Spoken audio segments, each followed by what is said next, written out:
Good morning, good morning, good morning, good morning. Let's go.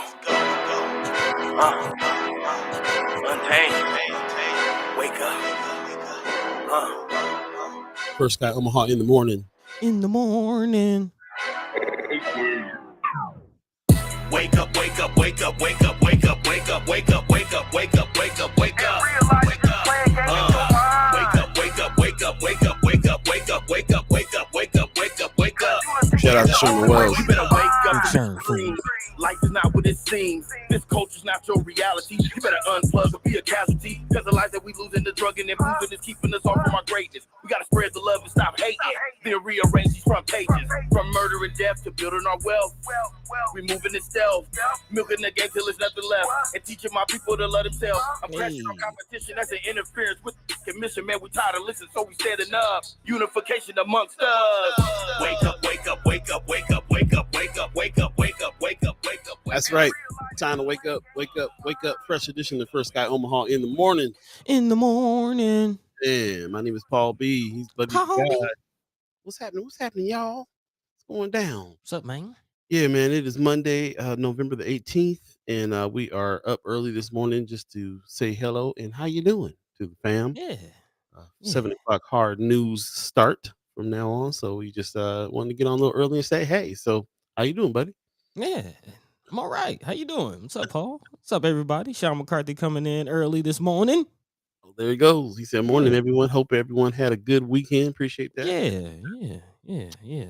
Did you have a good weekend? Let me know what was going on with you, Sean McCarthy. Anything significant happen? Yeah. I was asking Paul before the show, did you make it to Billie Eilish? Did you make it out there?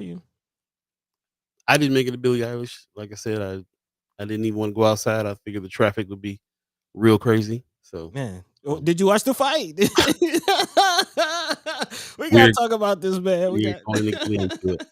Sean McCarthy says, condolences to anyone who saw the Netflix fight. Oh man, I didn't see it, but I haven't heard good reviews. I'm not hearing. Well, yeah, I got up and canceled my Netflix. So Really? yeah, bro. That was the last straw for me with that.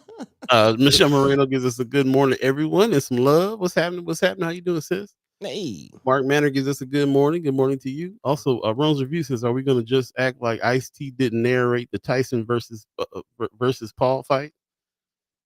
Did Ice-T narrate that? They had Ice-T on the ringside narration.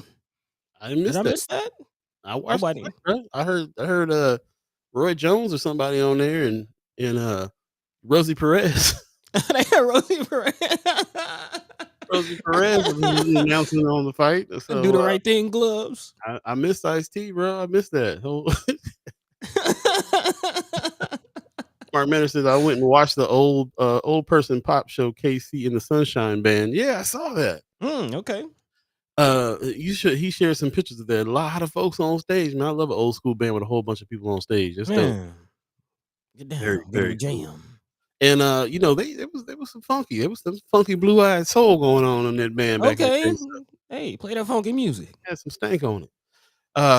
Bessie Miller Jenkins in the chat says participating in distro efforts every Sunday in Lincoln. Okay, that's what's up. Gave away Nice. food, survival kits, clothes, and companionship. Okay. Boost to the roots. Yeah, man. Yeah, Doing the man. work. Love that. I love work. Yeah. How can drop some more information about if there's some supplies people can send, or how can we assist in those efforts? Yeah, man. Let's learn more about it for sure. Marlon Harrison says, "Good morning, First Sky fam. It's raining right now here in the O. Yeah. Very rainy. Here's gonna be soggy this week.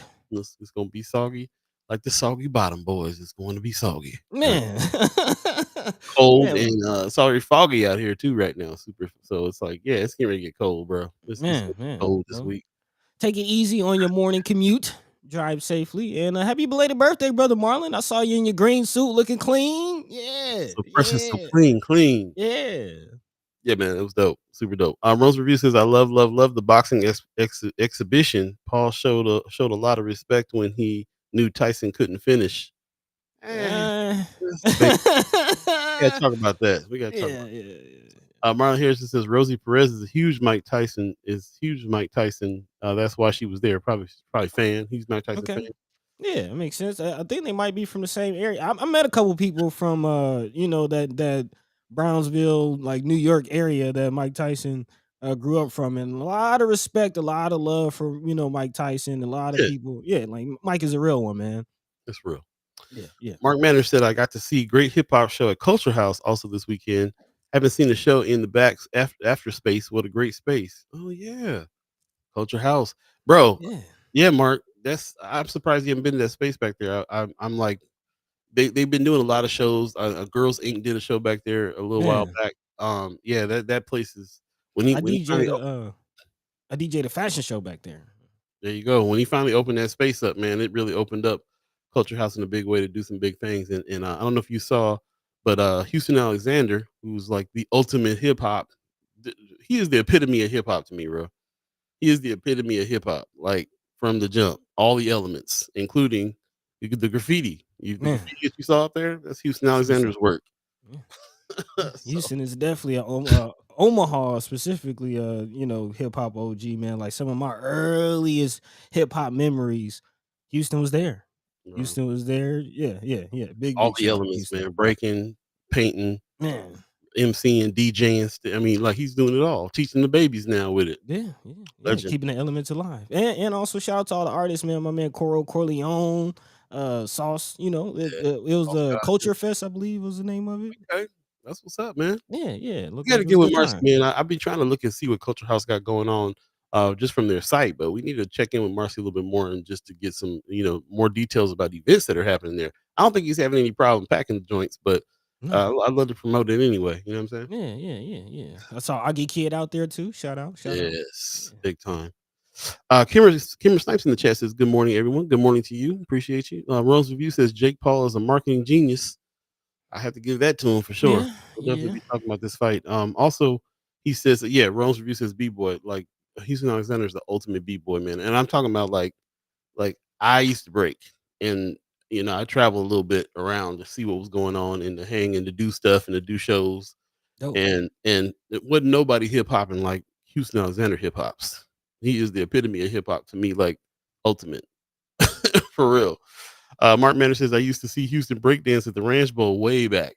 I'm saying, Man, man. legend. Actually, man, I just kind of thought about it. Like even Houston fighting is kind of an extension. Like, you know what I'm saying? Like the Wu-Tang, Kung Yeah, Fu, like yeah, man. Mixed martial arts. So I mean, I'm trying to tell you, like, the man lives and breathes hip hop. man.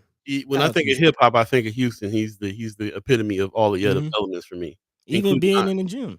including entrepreneurship, being in the gym, all the stuff. Yeah, yeah, yeah. You think a lot of the OGs, you know what I'm saying? Buster Rhymes, LL, like Come on, man. they brolic, He's man. right there, bro. He's right there, right there.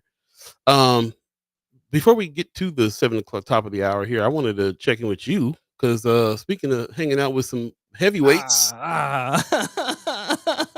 I heard you was hanging with Big Boy last night. I mean, I wouldn't say I was hanging. I wouldn't say I was hanging, but yes, update in life, y'all. Aside the first guy Omaha, I just started a new gig down here in Atlanta, and I'm an intern at Stank on Your Studios. Where all Working, funky things are from. man, the mothership. And yeah. So shout out to Big Boy, shout out to Killer Mike, Dave Chappelle. They're Killer Mike, Dave Chappelle on tour. Had a show here in Atlanta last night, and yeah, I got to see Big Boy rehearse before he got on stage at the studio. That's dope. Yeah. Shout out to Big Boy. I Shout out to mean, Big Boy. just to think about like reasons why you gonna move to Atlanta. This is one of them. Yeah, I yeah. mean, Yeah, fulfilling this it. is this is one of them, man. For those of you listening, know some of the things I've gone through to get down here. Moments like that, make it worth it. Make it worth it. Boy. Matthew Miller Jenkins says, congratulations. She also gave us a breakdown of that distro effort. She says, all distro efforts need people. Saturday morning, Susan Brown hosts a food distro for youth at Fat Rec Fast Fast. Fast Rec Center. I'll take any clothing donations in any non-perishable items for distribution, but I encourage everyone to get connected to local good work that is already happening around you. That's Dope. real. That's Dope. real. Really, really. I love that. Mama God has given us a good morning, and with that, Hey. we're going ahead in 7 o'clock right now. If you believe in the concept of time, you're now witnessing a fresh edition of First Sky Omaha in the morning, In the morning. happening now.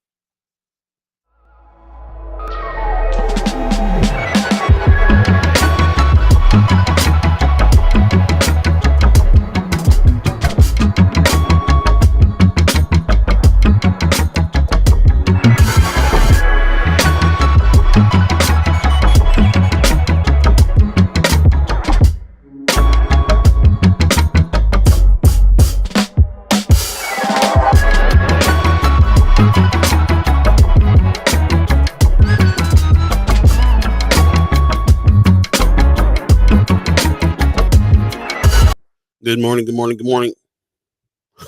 It, About it that was kind of an abrupt ending. Like, abrupt ending there. Sorry about yeah, that. yeah, Probably fat fingered something. Good morning. Good morning. Good morning. It is Monday, November the 18th, and you just joined us with a fresh edition of First Sky Omaha in the morning. In the morning.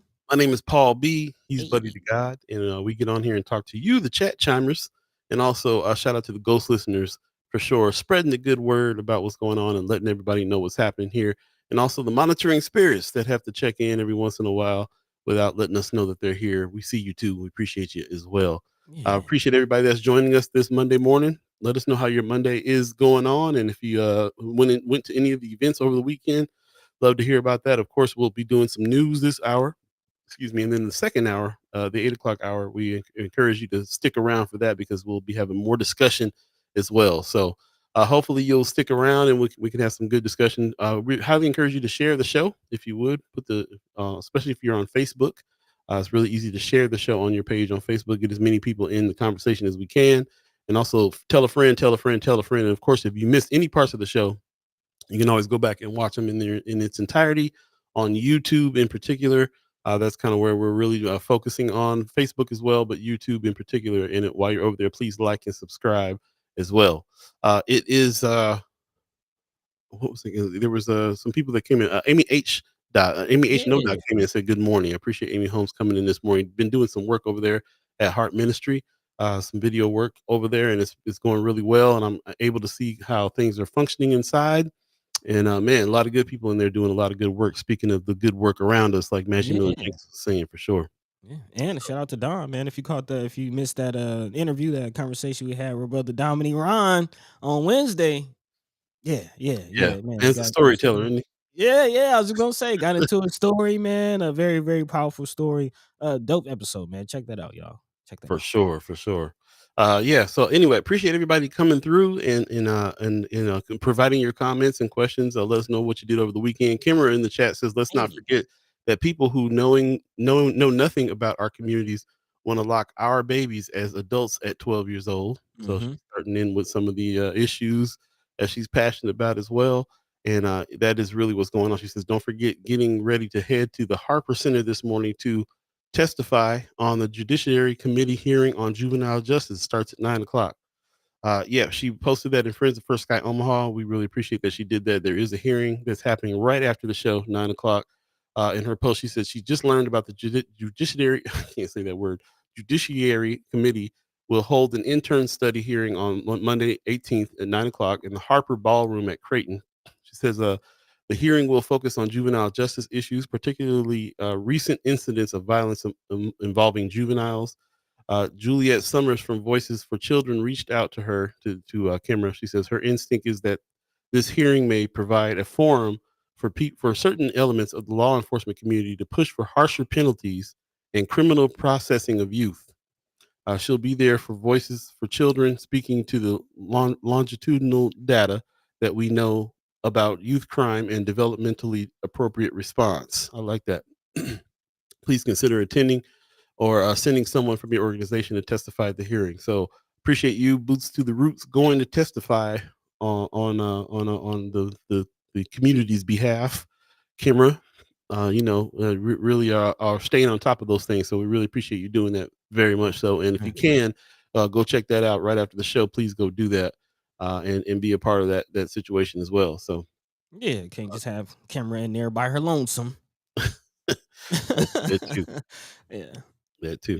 Yeah. Also, I see Marlon Harrison in the chat a little earlier. He posted something in Friends of First Sky Omaha too, and I wanted to kind of get to that with a little bit of community updates. Hey. So yeah, let's go ahead and jump into a little bit of community updates on these things. Shout out to Marlon Harrison, who's been a great contributor to Friends of First Sky Omaha, our group page over there on Facebook. Hey. He said he just had a birthday and was sporting his new suit. He says, "Why did I get a letter on my birthday from Douglas County saying that I got selected to serve on jury duty for the month of December? All my years of law and order are about to pay off." Bang bang. Dum, dum, dum, dum, dum. That is too funny. Yeah, man. Oh man, that's That's hilarious. hilarious. That's hilarious. Yeah. Also, while we're giving brother Marlon some love, I did see your post about my Vikings. Man, it seems like the Vikings fell in the state football tournament, but had a valiant effort. They fell short to West Side, if I'm not mistaken. So Oh, okay. yeah, Marlon. But Marlon had a very heartfelt, just giving the boys some recognition, giving them some love. And yeah, shout out to my alma mater, man, North High, the Vikings. V's up, man. You always you give 'em love all the time, man. That's what's up. Hey, I'm a proud Viking, and brother Marlon always representing. So yeah, I'm a proud Viking. I love that. I love that. Yeah. Well, he was also representing a young man who was doing some things as well. While he's here, I just wanted to make mention of that a young brother. This is a post that he posted in Friends of from King Science and Technology Middle last night. Christian proudly represented the Wildcats Club and was honored as AIM After School Student of the Year. AIM After School Student of the Year. Christian has shown exceptional academic. I can't speak this morning. You got the Can't mush even mouth. speak. Blah, blah, blah. Excuse me. Christian has shown exceptional academic excellence and shined in STEM activities. Hey, We're big fans of the STEM situation out here for sure. yeah. So yeah, just wanted to give this young man a little shout out. I think I had a picture of him somewhere. Let me see if I got it. Yeah. Yeah. Oh no, that's the wrong one. We're gonna talk about that in a Yeah, minute. we're gonna that too. That too. Gonna definitely talk That about too. that. Yeah. Man, I'm all over the place this morning. I apologize, you guys. Thought I Okay. had the young man. Here we go. This is the young man Yeah. right here. I went This to King little too though. I saw that. Did you? Yeah, yeah. Man, this is all your alma maters on here Yeah, today. man, yeah. Uh, Producing greatness. Anybody who's into we don't talk about this enough, but there's such great programs around here for STEM, and to see a young man like this excel in that is Yeah. encouraging. So yeah, we always want to do that, man. We always want to talk about the babies, especially when they're doing big things like that. So shout out to Marlon for putting that in the chat. Please go back and check it out in the Friends of First Sky Omaha page, and read up a little bit on that situation as well. So just want Yeah. him to get a shout out there. Also, something that we got to talk about too that's little tough to deal with is we have a missing individual from our community. I was trying to get some more information about this last night, but Kaija Janae, we know her from doing some work. I know her from doing some work at the Benson Theater, and she's just been in the community for Hmm. a long time. Apparently, she's missing. And this was something that was like a gut punch last night to find out. By the time that I saw the news, this post had been shared about 400 times. Yeah. So, this tells me the community is really kind of out trying to figure out what's going on. And then I saw a post from an aunt of hers, so a family member posted as well. When you hear stuff like this, you have to kind of check around, make sure that this is some good information. And so I kind of spent some time last night making sure that this is the case, and it really is the case. And I'm just like I'm Hmm. blown away. This is a friend of mine. This is a friend of ours. Yeah. Kaja Janae. She's 40 years old, 5'5", 120 pounds. Last seen September 27th. I got calls from everybody, from friends to family who knows who this person is, and I got apparently got members of my family that dated members of her family. So I mean, like, Yeah. this is really close, in a I didn't even know how I was going to be able to share this morning, but I'm just going to share the news here. Hmm. Apparently, our friend Kaja Janae is missing. If anybody has, knows anything, seems to can knows anything, please contact the OPD or a family member. I'm still getting more information on who to call if you guys do find somebody if you guys do see her around. But anyway, she was last seen September 27th in the Omaha metro area. Any information will help, is what they're saying. I'm sure that if you're part of Omaha at all, you've seen these pictures of her floating around. Hmm. So we felt like we had to make sure that we said something here. So I feel like we've actually interviewed her during the Minor Soul days. Nora's Kaya Andrews is her mhm. last name. Yeah, I feel like we interviewed her in the Minor Soul days, but I've definitely seen her around in the community. And yeah, if anybody has any information, big shout out to those. I think a few chat chimers have already shared the information. So yeah, if you can forward that, yeah, let's help the sister. Very interesting that she's been missing since the 27th, and we haven't seen anything in the news. But that's a whole nother conversation about how the news handles missing individuals in our community specifically. And yeah. So I'm starting to have to share that news. It's very concerning. It's needed. So yeah, yeah, we have to. We have to. So we appreciate everybody who's allowing us to take the time here to talk about this. If you have any information at all, please share it. I kind of put a call out on Friends of First Sky Omaha for First Sky Omaha, First Sky fam to start talking, have these conversations, ask around, look around, let the conversations, the network begin here on trying to figure this out and find her. And I'm glad you brought that up, buddy, about nothing on the news quite yet on this. Man. So we're still looking to reach out to family. We're still trying to talk to the people who are heads up here. I'm going to check in with Sherman Wells. I'm sure that he's on the case. So we'll definitely be asking some questions and checking around. Any information that you have, please hit us up about it as well, and maybe we can keep some updates on this situation as it is ongoing. Yep. Big time. With that, I think I'm going to go ahead and come back to some of the haps that's happening in town a little later on in the day, later on in the show, I should say, Okay. closer to the 8 o'clock hour. So we'll go ahead and shut down the community updates there, unless you have any more, buddy. Got anything we need to be looking at? Really the big one is kind of, Mark Manor kind of, hit that one as far as the Culture House. I got my Culture House shirt on. Shout out Yes, to the sir. Culture House. Shout out to my man Marcy Yates, all the artists that were out there performing. And but yeah, aside from that, man, as always, check out our Friends of First Sky page. That's a great way to kind of keep up with the haps and community updates. And if you're not a member, check it out. And if you are, feel free to share things on there that's going on in the community, because we can't be everywhere all the time. But again, together we can cover things. So we appreciate everybody sharing that. But besides that, yeah, let's go ahead and dive into the headlines for the day, because there are a lot of those shared on Friends of First Sky as well. So big shout out to all of you who are constantly, keeping us on top of and reminding us of the things that matter to you the most. So we can, come here and talk about it, get a little more understanding, and begin to move based on that understanding and get some things done. So again, we appreciate you, we love you, we thank you. The big one, of course, the huge news, man, national news actually, of Omaha's own Malcolm X. Again, shout out to the family, Sister Ilyasa Shabazz, kind of leading the charge. Again, a lawsuit. A lawsuit. News came back in 2021 that there will be a few individuals who are accused in this case that will be exonerated. But it looks like brother Ben Crump from our alma mater, FAMU Law. Your Man, your alma mater just my all through the show today. come on, man. Greatness. You gotta understand. But yes, pushing the charge and leading forward in the charge for justice. Man, almost 100 years after the brother was born in Omaha, Nebraska, 60 years after he was assassinated. Again, looking at some justice, suing the FBI, CIA. We'll definitely dive into some of that here in a second.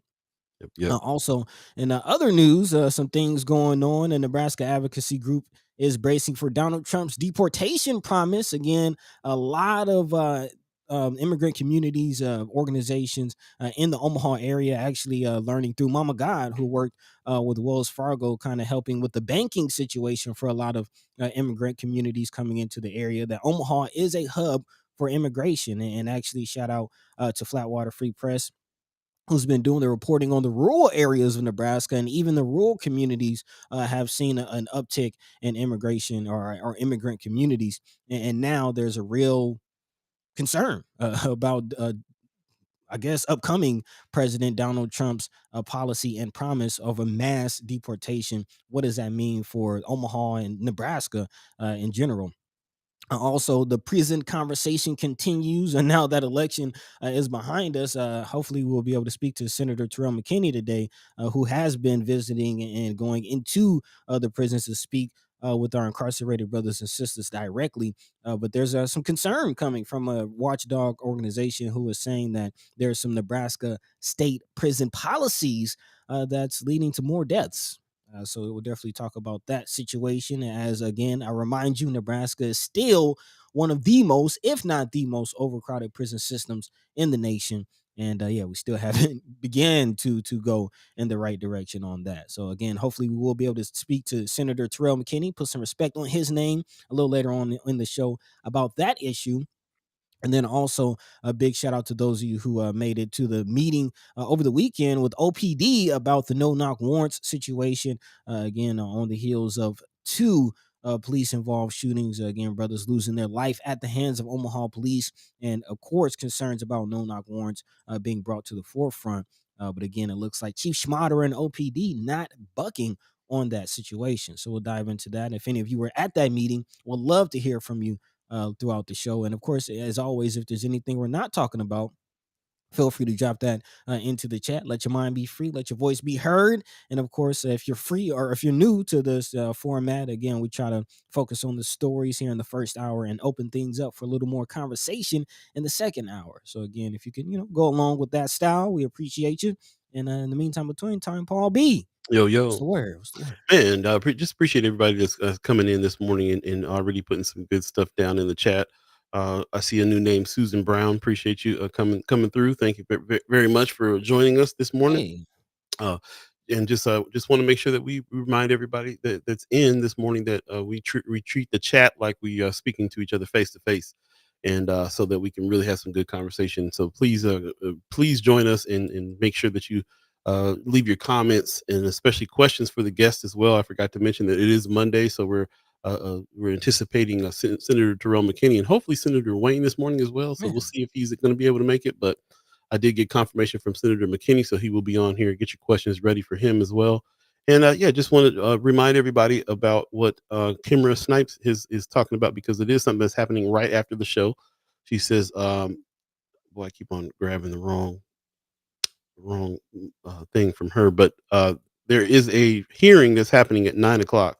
This is the hearing right here, and just want to remind everybody to try to make this if you can. As the Man. Judiciary Committee will hold an interim study hearing on Monday, the 18th, at the Harper Ballroom in Creighton. The hearing will discuss juvenile justice system issues, particularly recent incidents of violence involving juveniles. So they're going to be talking about this and making some plans. There'll be some people in the room that want to prosecute very young kids, 12 years Man. old, detain 9-year olds. Speak up if you can, and even if you have to miss part of the show to get over there by 9 o'clock, we highly encourage you to do that. You can always come back and rejoin the show, or actually watch the rest of the show in its entirety on YouTube and Facebook. And so, yeah, just want to make sure that we highly encourage that. And also, just want to take a quick break before we jump into some headline news. Like Marlon Harrison said, I got to take me a little sip of drunk ship coffee here, and try to get try to get my speech together. I've been a little under the weather this weekend, Man. dealing with that sinus stuff that happens around this time of year, man. Really kind of messed me up. So, please excuse me for kind of yeah.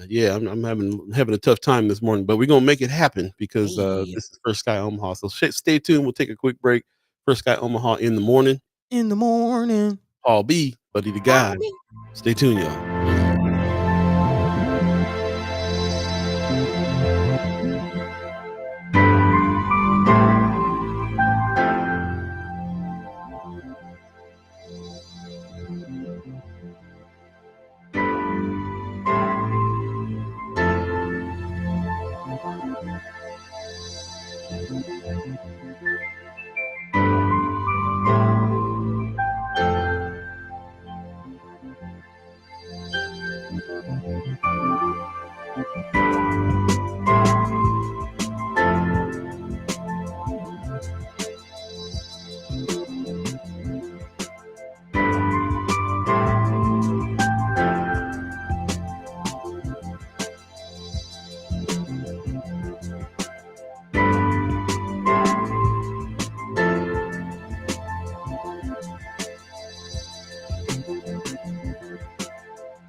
Welcome back. First Sky Omaha in the morning. In the morning. Paul B, but yeah, you were a Delay? little Hello, I'm here. yeah, delayed. Okay. Yeah, tech is taking. Oh, it's all good. It's all good. Appreciate that. It looks like I'm looking at the chat right now. Thanks for joining us, by the way. Man, First Sky Omaha in the morning. This is our news hour, so I appreciate you joining us this morning. Would love to hear your comments. More discussion after the 8 o'clock hour, so we highly encourage everyone to stick around there so we can have a little bit more of a conversation.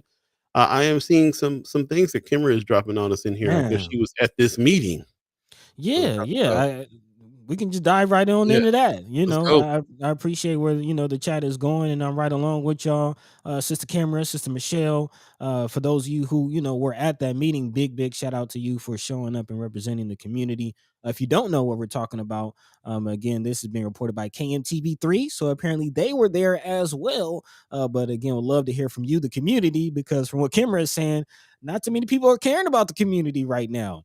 Again, if you're not familiar, this is a response in a community conversation over the police brutality or just the violence, coming from Omaha police as of late. Again, two brothers losing their lives at the hands of police, and a lot of community members feeling like that was not necessary. And on Saturday, again, at the Omaha Home for Boys, neighbors, local organizations, and Chief Todd Schmaderer all discussed steps to create what they say is a safe environment. Again, over the last few months, a number of individuals, community members, organizations, even elected officials have spoken out about the recent police involved shootings. And of course, no knock warrants is at the heart of that situation. Again, Brother Cameron Ford losing his life as a result of a no knock warrant. And to the issue of whether the no knock warrants will be completely done away with, again, Chief Todd Schmaderer did say that he can't totally get rid of no knocks because of there are just situations in the world, and I'm quoting, that come up with, and we just have to have that available to us for the protection of the community and the protection of police officers. But I think the need to reduce those is evident, said Schmaderer. But again, I do want to get to what Sister Camera is saying, because it seems like that's not quite the tone that the community is feeling. Actually, there's a quote from Brother Leo Lewis here in the article that says, all of this can be resolved very easily with a simple, heartfelt, and genuine acknowledgement of human life and an apology. And apparently, again, thank you for the first-hand account. That was not done.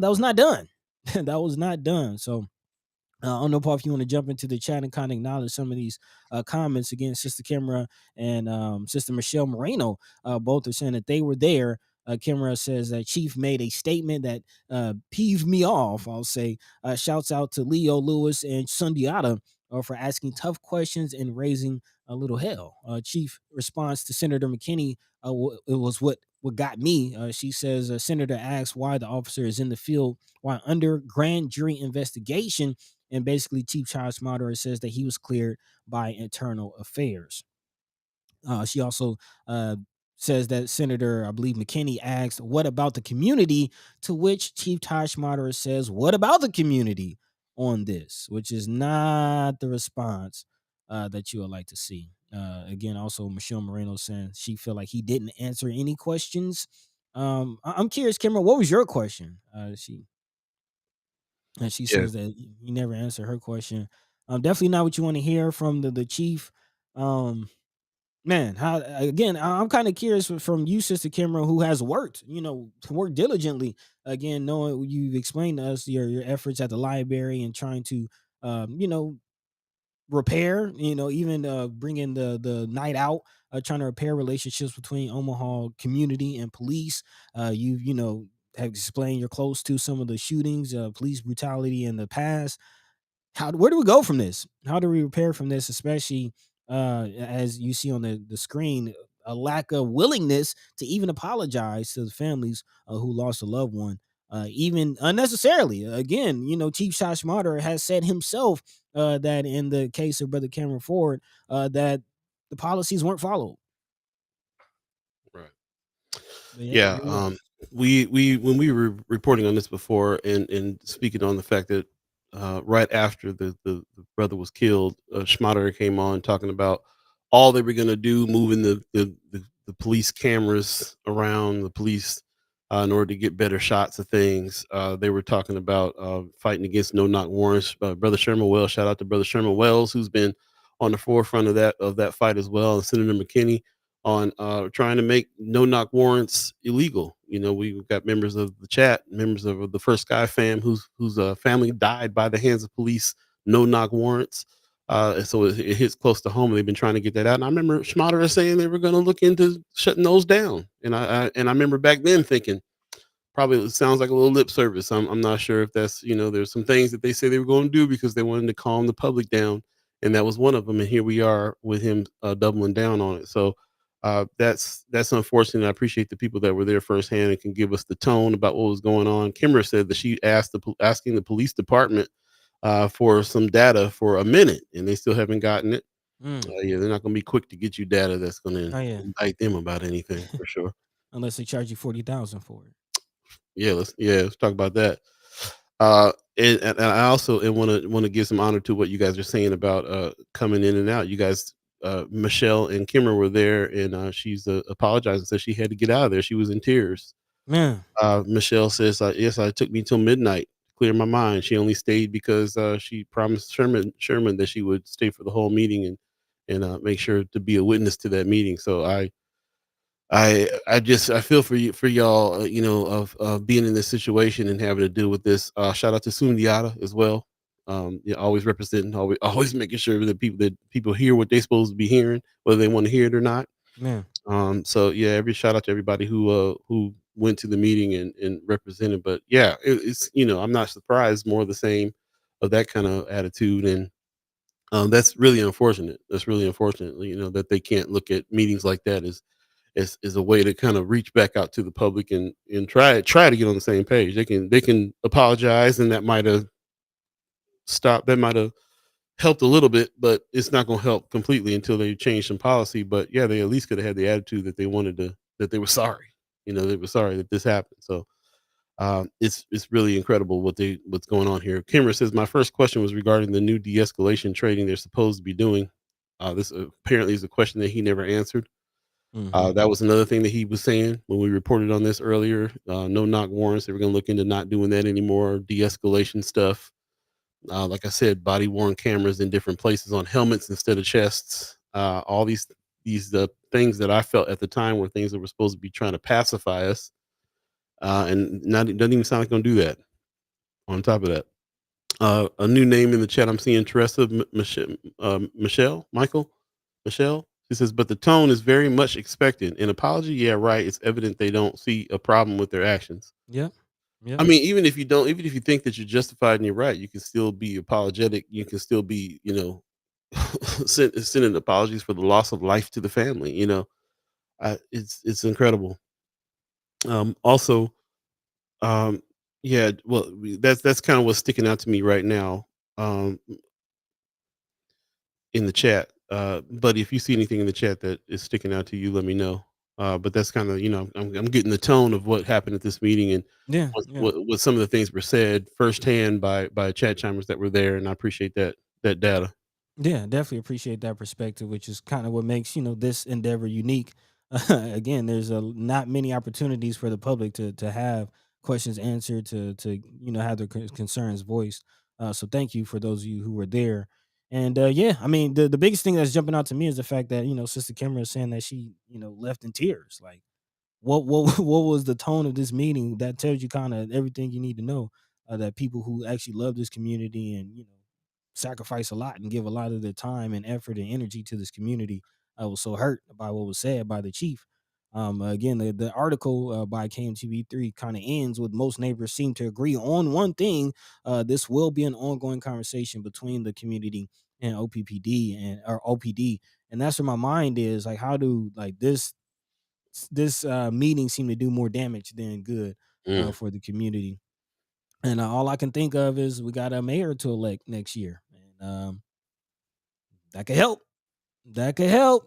Having a different mayor, that could help. And again, the community having a say in the community having a voice, and as you see, the community being respected by the quote unquote powers that be. So we'll kind of leave it there. We'll definitely love to speak to Brother Sundiata, see what his thoughts on that. A very, very powerful active brother in the community.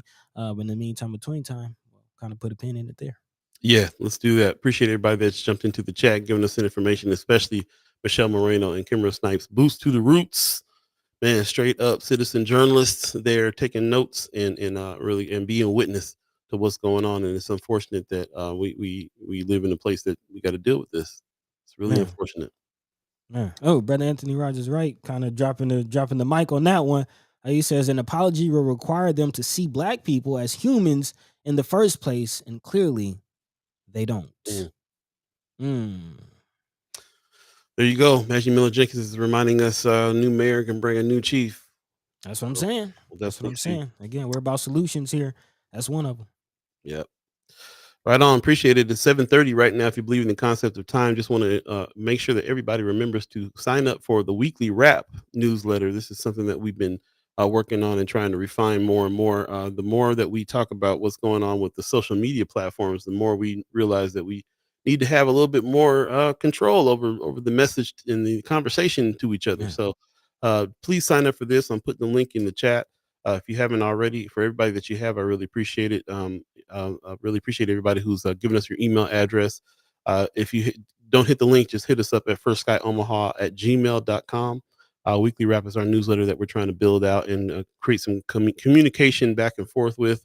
We definitely had a survey on there that talks about what kind of news that you guys want to hear about, and you guys have been answering, and we're getting some really good answers on that. So, and figuring out that we're kind of on the right track here with the way that we are pulling news articles and especially news articles from Friends of First Sky Omaha, where you guys are putting those on and wanting to know what's wanting to have a little discussion on. And yeah, we're just constantly trying to refine that when we do this through the wrap. So please definitely sign up for the weekly wrap newsletter. It drops on Fridays, and give us feedback when you get it as well. Hope that you read through it and get it and give us feedback. I really appreciate that very much. So, yep. With Thank that you. said, let's go ahead and jump into another story. We definitely got some things on the list today. So, starting Yeah, off man. with something somber and serious. So, where we going next, buddy? Yeah, well, I'll kind of take the cue from brother Anthony Rogers Wright as far as not being seen as human and the lack of respect of rights, man, and jump into this whole prison conversation because it seems like again, a lot of trouble with our prison population and just prison system in Nebraska.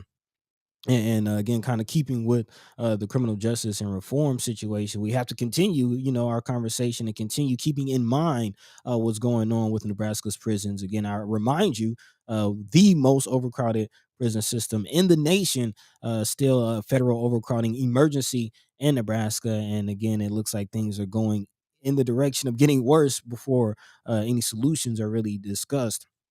And the latest news coming out of the Office of Inspector General of Corrections, as reported by Nebraska Examiner, is a finding that apparently there is a policy of double bunking, it's called, where apparently individuals who are in solitary confinement are being double bunked, which has led to several deaths over the last several years. The latest was in 2022, death of an inmate, John Doe, who died 2 days after another inmate was moved into his cell. And that was about 3 months earlier. Staff recommended that he would be removed from long-term restrictive housing, i.e., the whole or solitary confinement. And again, he was scheduled for review, but ultimately was not able to get that review because he lost his life. And the inspector general in actually at least two more reports later encouraged the state to completely end the practice of solitary confinement and double bunking. Currently, it is still ongoing in Nebraska State Penitentiary. As the report states, restrictive housing is a volatile setting, even for a correctional facility, and staff cannot be expected to determine which cellmates are safe and which ones are not in these circumstances. So again, it's not only dangerous for the individuals who are incarcerated, but also the individuals who are charged with protecting and guarding these incarcerated brothers and sisters. So again, that's where it kind of stands. Not really seeing much of a response from the powers that be as far as um, Brother Rob Jeffries, who's the director of Nebraska Department of Correctional Services. But there has been again ongoing investigations. One staff member told investigators that double bunking had become the expectation and was treated as business as usual among the higher ups. The report does state that the unit staff were told a month before the death of the individual that double bunking decisions were in line with department policy. There's that policy word again. However, the inspector general said department policy allows people to be double bunked so long as the cell assignment provides each cellmate with reasonable safety from assault.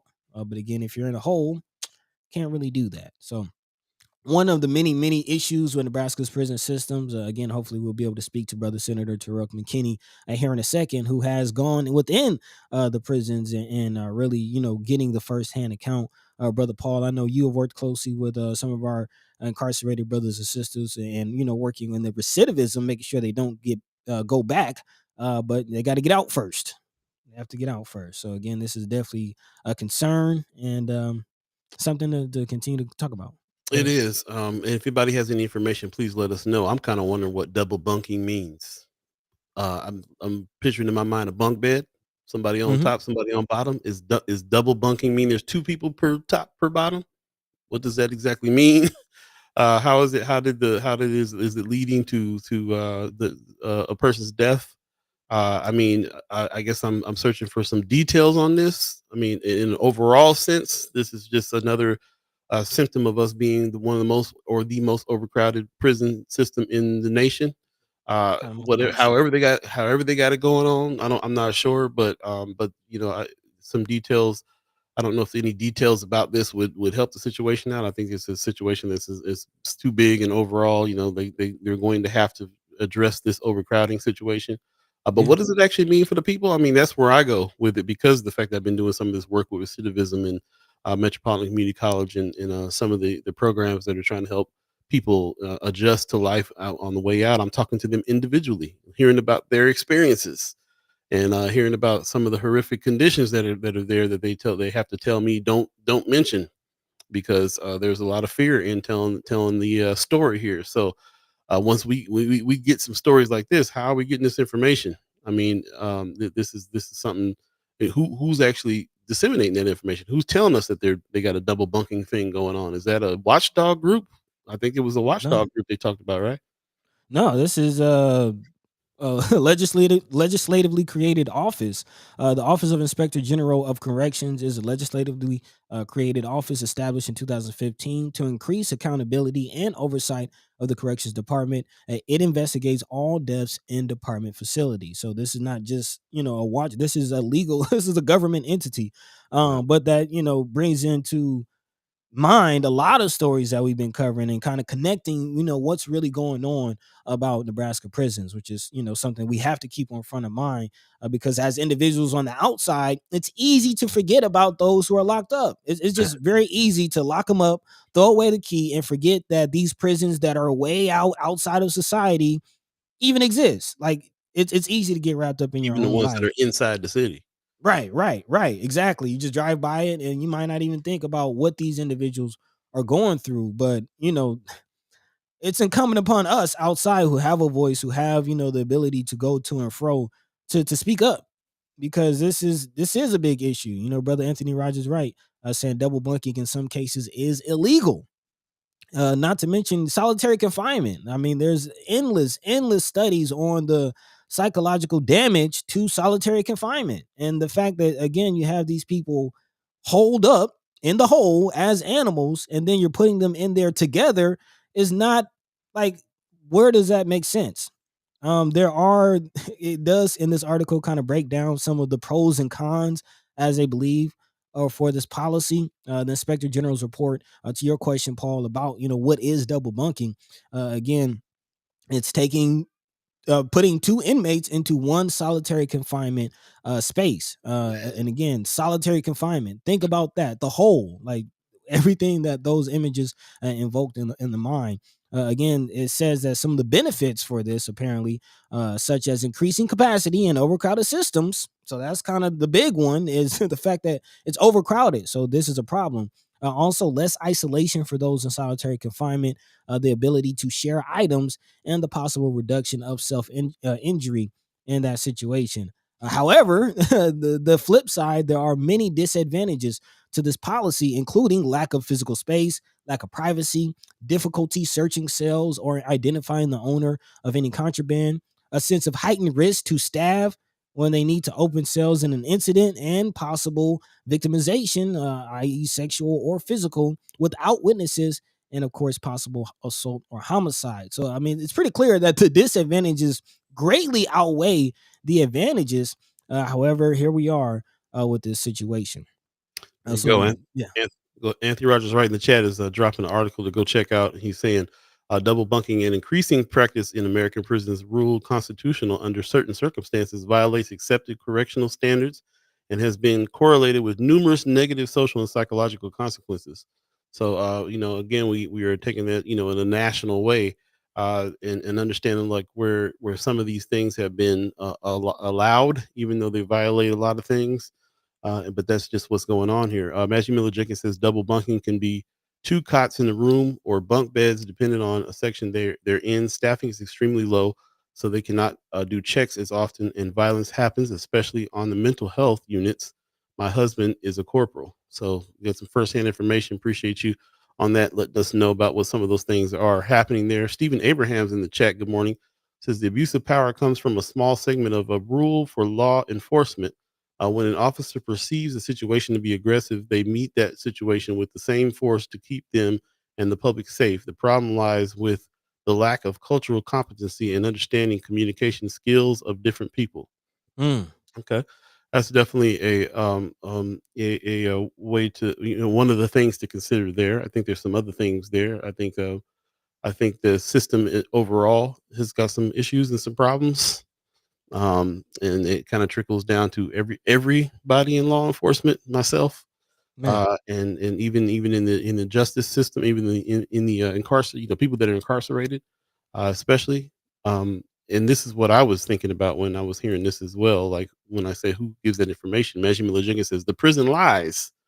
The warden lies to the accountability officers by false staffing, moving people from one unit to another, so it appears that space is fully staffed. They all lie to keep it going. yeah, man, Those are some of the things that I've run across. They do a whole lot of story spinning when it comes to that, and that's why so many people who are formerly incarcerated are a little nervous to speak up about the conditions that are happening inside. mm. Because and that's why when I hear something like this, I'm like, man, it must be bad if there's an organization that got that information out about it, or it must be something that's accepted everywhere, like Anthony Rogers Wright is saying. So, um, Well, mhm.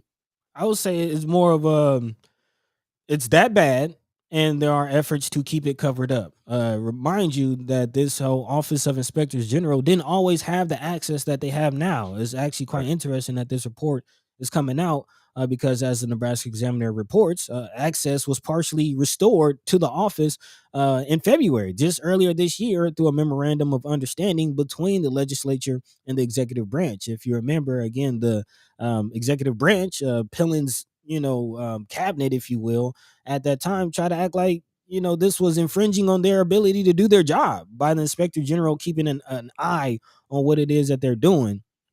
But again, after conferring with law enforcement, the inspector general was able to resume its investigation into the death of the inmate or incarcerated brother. The AG opinion did impact our investigation, as much of our access to information and facilities was limited due to the actions taken after the opinion. So again, there was an attempt to block information from coming out. We spoke to the senators; they weren't getting any information. Nobody was knowing what was going on in the prisons for quite some time, several months, maybe even a year. So here we are, that this report is coming out, and not surprised that this is the finding. And I feel like the only reason why it's coming out, somebody had to die in order for them to go and investigate why somebody died, and that's why we're getting any information at all. Yep. Not we'll never get the information about conditions that needs to happen in order to prevent some of those things from going on. But if they do happen, then they'll go in and they may tell us something about it. So Yeah. yeah, Yeah. And again, I keep going back to, the fact that citizens of Nebraska voted to eliminate the 13th Amendment from the state constitution. What does that mean? What does that look like? Does that mean that, our incarcerated brothers and sisters get more rights, get more respect? Like, what does that really mean? So just a not little food for much. thought. Right, right. Apparently.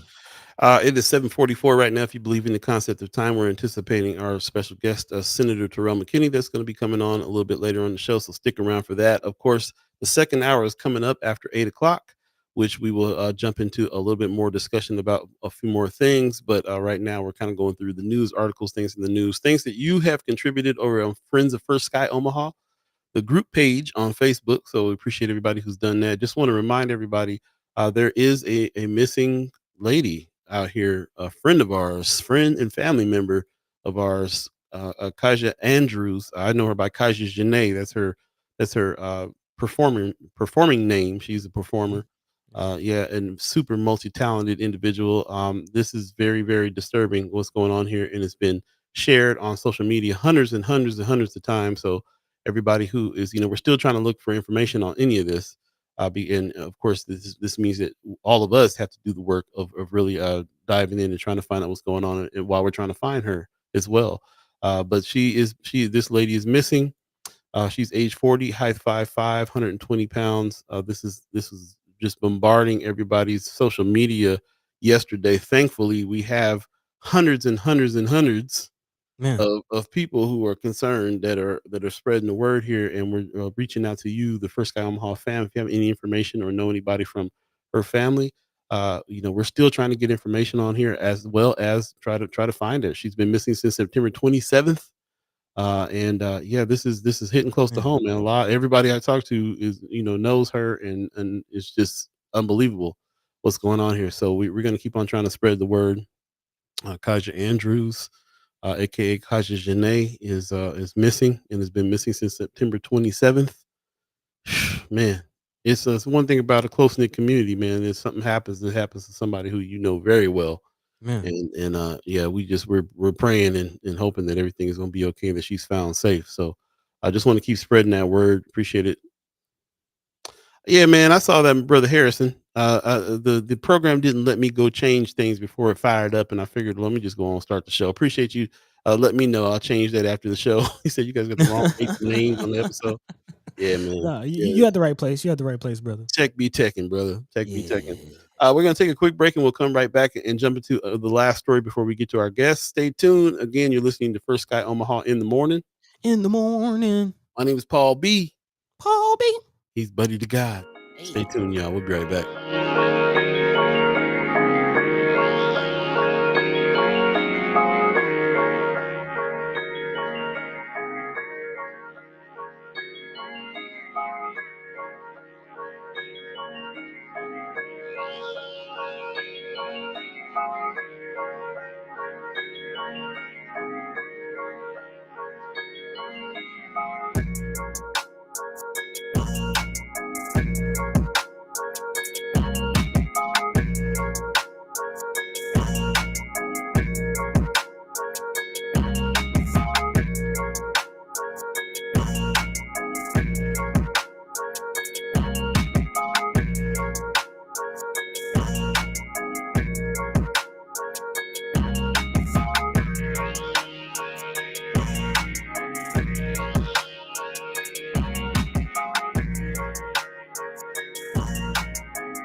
Welcome back. Welcome back. Welcome back. Welcome back. First Guy Omaha in the morning.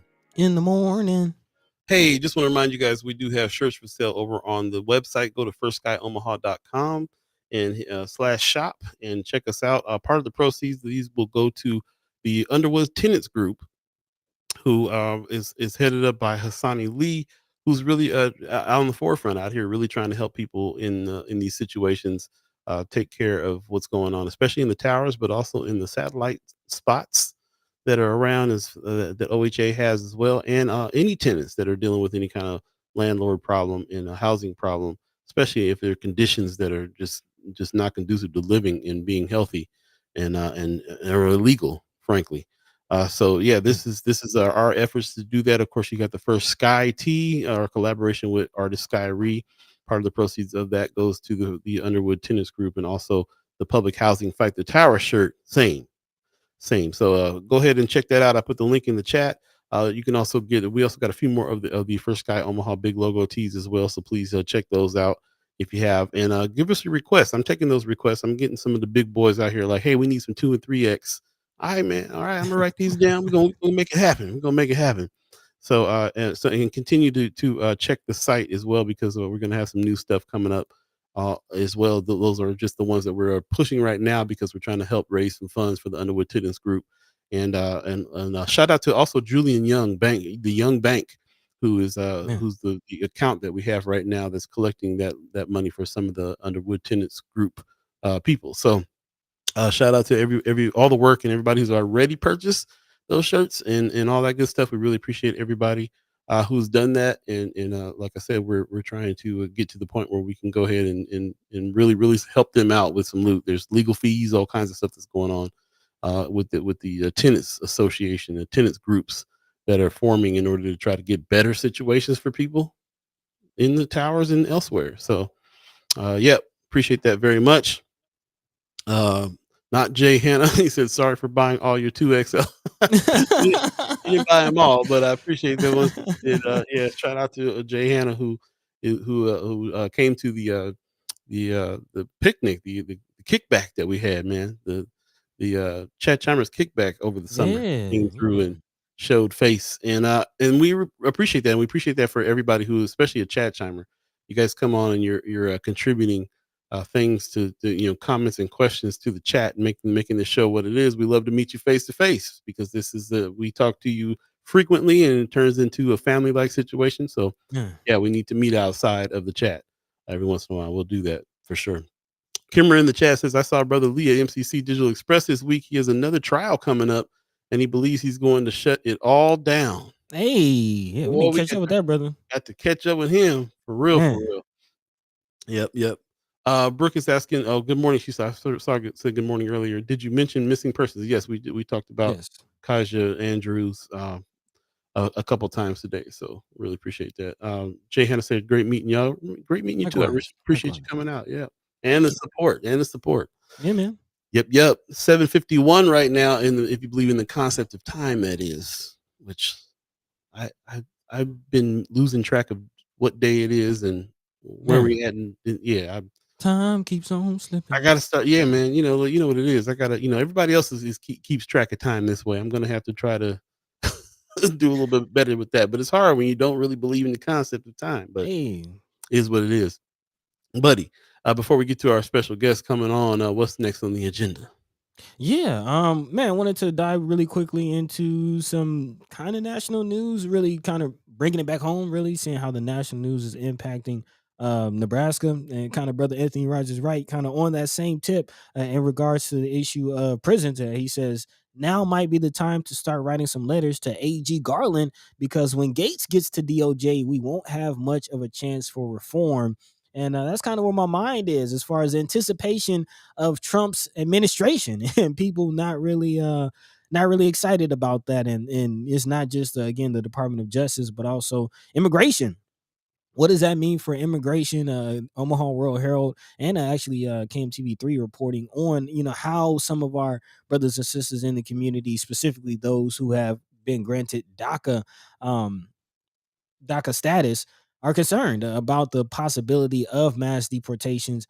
Again, as Omaha World Herald reports, approximately 40,000 undocumented immigrants are living in Nebraska, though that number is likely an undercut due to the difficulty of surveying, again, undocumented individuals, and could actually range anywhere from 25,000 to 75,000, according to a Pew Research report from 2023. That same survey estimated about 35,000 undocumented immigrants are part of the state's labor force, largely in manufacturing, construction, and agriculture sectors. So, not just those industries, but just the community at large, because again, not only the undocumented individuals, but their children who receive DACA, which I believe is a deferred action. I forget the CA, but again, it's a deferred action on their immigration status. It's something that they have to pay for, but gladly pay for to pursue their dreams, to pursue the quote unquote American dream. One individual, Miss Dolce, who was interviewed by Channel 3, is a nursing student and has lived in the U.S. since she was 6 years old. And much like many other DACA recipients, Omaha and wherever they were born is their home. Now, even though family is from Mexico, she says it's funny because I may look like I'm confident, but deep down I do have worries. I do have difficulties. And again, all this is coming on the heels of President-elect Donald Trump's vow to make quote unquote the largest deportation effort in American history. If her immigration status changes, her life would be upended. Again, many people being forced to basically go to a country that they know little about. Just imagine being African American and being forced to go back to Africa. You know nothing about Africa. This is your home. Or being, a second generation Czechoslovakian and having to go back to the quote unquote old country. This is your home. So again, thinking about how this will impact. And again, this is not something we talk about very often here on the show. But thinking about our brothers and sisters, immigrant brothers and sisters dealing with DACA and just trying to pursue a better life. Yeah, there you go. It's interesting because I've been paying a lot of attention to what's going on with the economy right now, with people that are in the investment world, and how much money everybody's really making right now after this announcement that Donald Trump is going to be president. Uh, Mm. money is Bitcoin is like 100 grand. I mean, Yeah. the everything is as high as it's ever been, as far as the money that's being made here. And those same analysts are saying like our economy was shut down over this mass deportation idea, everybody's afraid that Donald Trump is gonna do. And and for me, you always got to look at that part because of the fact that we're dealing with who we're dealing with here in this country, who's Hmm. only going to make any decisions based on how it affects us economically. We already kind of know, what the right thing would be to do for people that are here. And it's unfortunate we can't stay in that realm. We have to kind of stay in this realm of what is it going to mean for us financially around here, and that's kind of what it is. Anthony Rogers right in the chat saying big corporations and big ag have become the biggest advocates for immigrants. There will be some deportations, but not mass deportations due to the influence of corporations and the sheer cost of such an effort, which is upwards of 100 billion a year. Which is not to say don't be ready. We need to be ready for Right. sure. Right. I feel that. I appreciate that. That's kind of along the lines I was feeling as well. Just thinking about like how this country works and how things work with this, and how if the fear of the economy going away in a bad way, in a way that they don't want to control, they're trying to control it to do things in a different way, and it doesn't happen that way.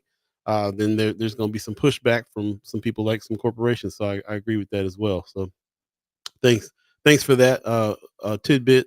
And also, I see Jazari Kowal in the chat. Good morning. Hey, brother Yeah, yeah. Jazari. What's up, my brother? He says that the stock market has started to rank after he started announcing his cabinet picks, especially the ones surrounding healthcare following RFK's Junior's nomination.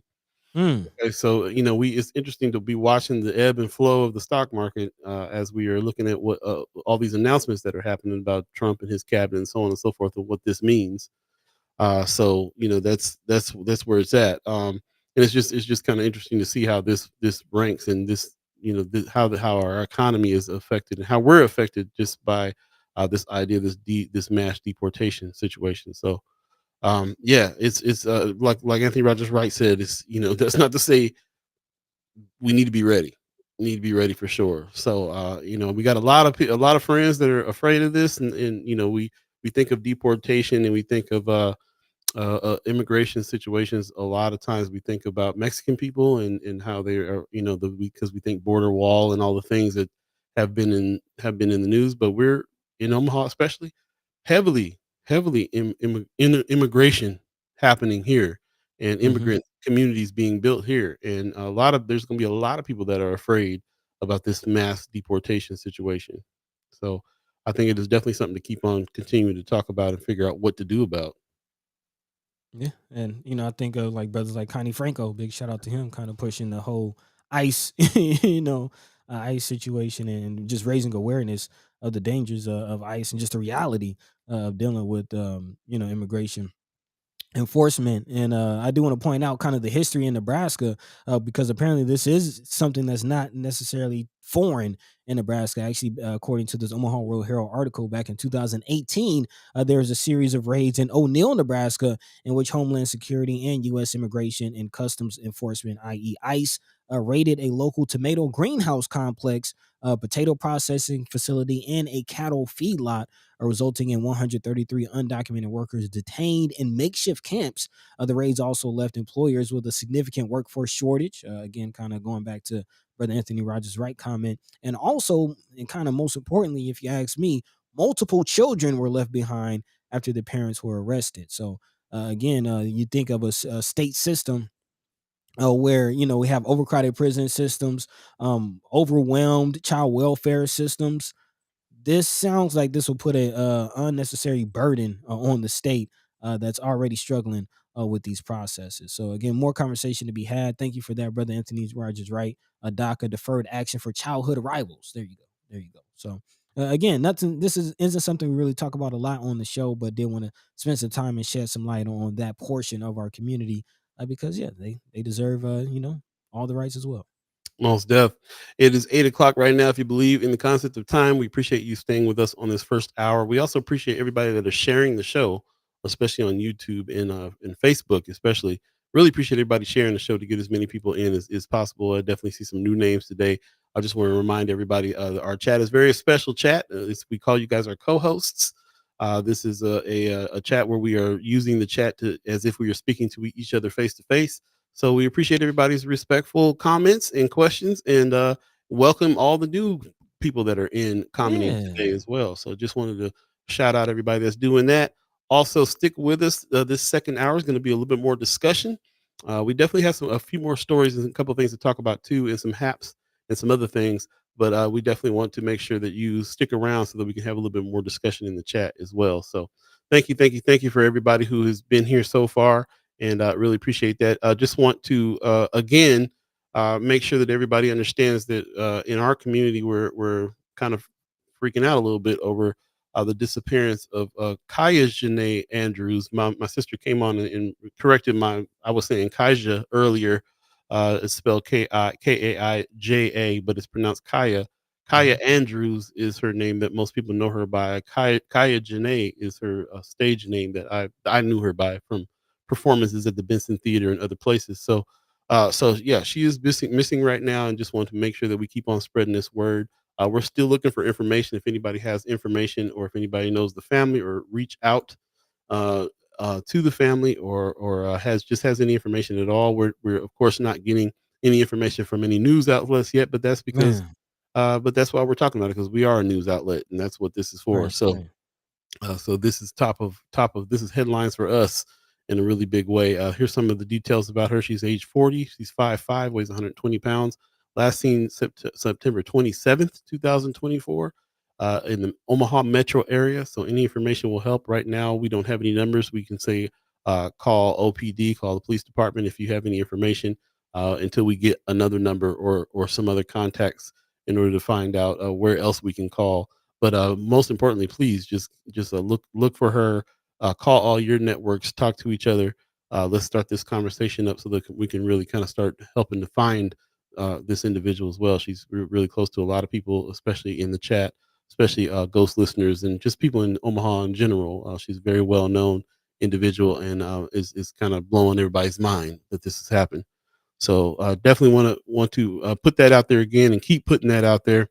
When we get back from the break, hopefully we'll be able to talk to our special guest. We're anticipating Senator Terrell McKinney.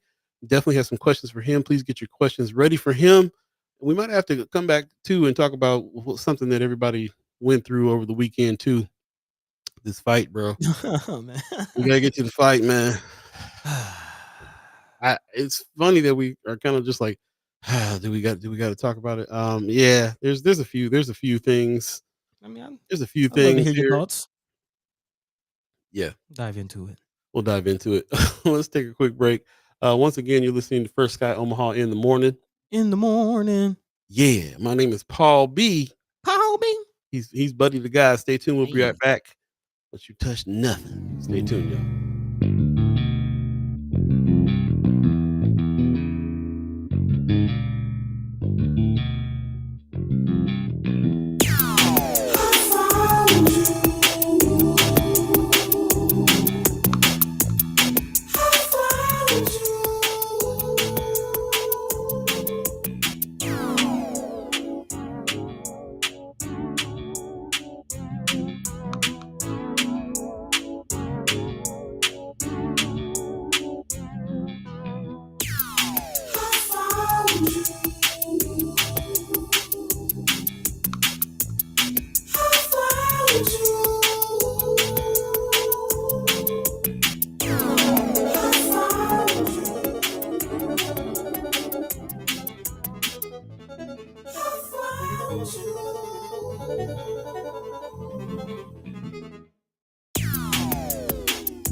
Welcome back. First Sky Omaha in the morning. Don't know where Buddy went, but it's okay. I'm sure he'll be back shortly. Thanks for joining us. You're listening to First Sky Omaha in the morning. We appreciate everybody who is jumped in and joined in. Brooke, we are gonna have to talk a little bit about this Tyson fight. There's a lot of things to be said about it. Who watched it, first of all? Second of all, who canceled Netflix after it because of how bad they handled the stream? I know I did. I most definitely did. There he is. Hey, Hey, how's it going? yeah, it's going. uh yeah, man. Netflix here. I'm in Count your media. days. I'm a tech Count your head. days. It's already done. I canceled yesterday. Yeah, That was enough was enough. Be yeah. promising me no live stream fighting, and they actually crashed the site. They crashed Was the it that site. bad? They crashed the site, and here's a testament to what Rome's Reviews was talking about when it comes to Jake Paul. Is that his name? I don't even know. Yeah. Jake Paul, yeah. Who's the mastermind behind this whole fight and this whole thing, and put up the money, got the money. He actually got Mike Tyson a check, bro, 20 mil, Yeah, 20 20 mil for mil. this fight. Yeah, which Uh, Mike said he needed. Marketing genius, got to give it to him. I don't like the cat. He got up there and spit some Trump stuff after the fight and everything, and not really about this cat at all. But marketing genius for sure. And he said, after the fight, he's standing in the ring still talking. And was like, "We crashed the site." I'm like, how did he get that information so fast? He was in the fight. How did he know How did you know that it was that? buffering on my side? How did you know? Yeah, That's also hilarious. because he was keeping track, bro. He was on it. Man. Um, I mean, we talked about this before, man. I definitely got to give him his kudos. I honestly would love to see the likes of like Bud Crawford kind of take a page out of his book as far as being his own promoter. Being the marketing side of it. nah, Like, bro. I don't want to see Bud Crawford do none of that. I want to see Bud Crawford keep fighting and let his team be the marketing side. Let his team take Jake Paul notes. Let Bud Crawford do the. He don't need oh to be yeah, worried about yeah. this stuff. Not him himself, but yeah, his Yeah. team and situation. But yeah, it's cash grab. RG, I'll have to Yeah. Speaking of the champ, here's something that he said just recently Okay. that he's getting called out for. He said, "I love Mike Tyson, but they're giving him too much credit." Crawford wrote on X, which Mm, we're gonna talk about. I've deleted my Twitter account. We'll talk about that coming up as well. Social media man. and all this is all wrapped it up. He says he looked like trash to train that long and only throw 97 punches. The whole fight is crazy. I'm just glad he didn't get hurt out there. I mean, it's cash grab. He Well, throws enough to make it look convincing. well, You see how Mike was training. That man, ain't the Mike that was in the, that that's ain't what the Mike Mike. that was in the ring.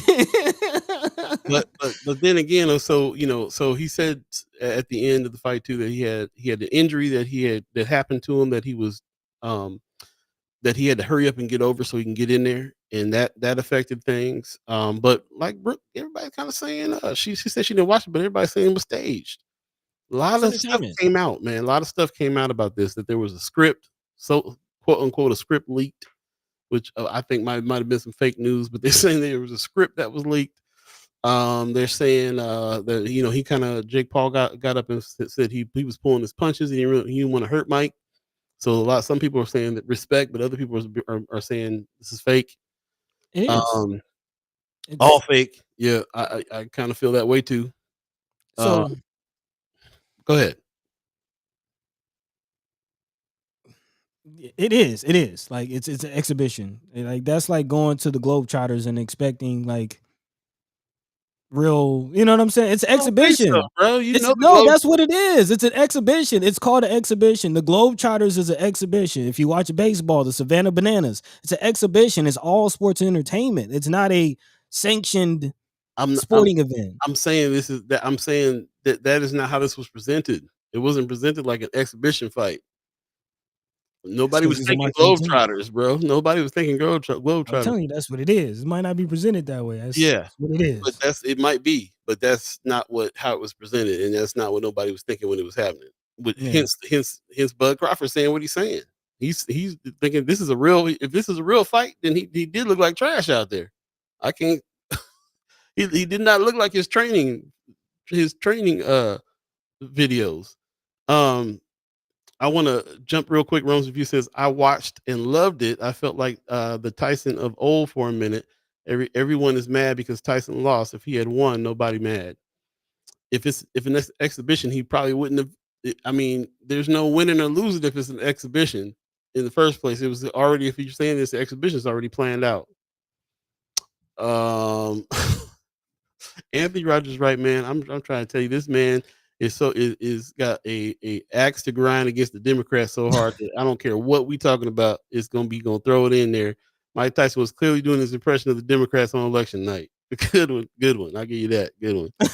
Uh, I'm gonna go ahead and table this. We'll come back to it because there's some things I want to talk about that has to do with Netflix and the media and live streaming, which is the thing that has been on my mind about this thing, and the reason why I dumped Netflix and what we got to do these days to kind of keep some information and keep it. How is media going to work in the future, man? How's it going to work?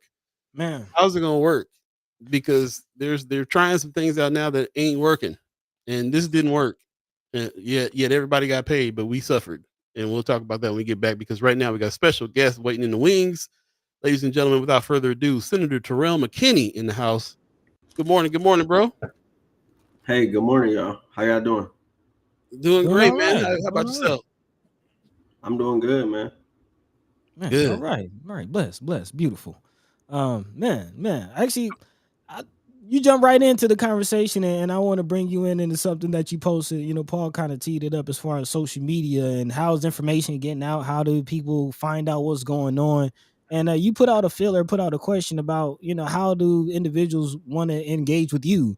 And I'm kind of curious, what's the kind of the feedback that you got? And what's your plan? Like, you're one of the more vocal, more outwardly showing senators, in the state and really in the nation.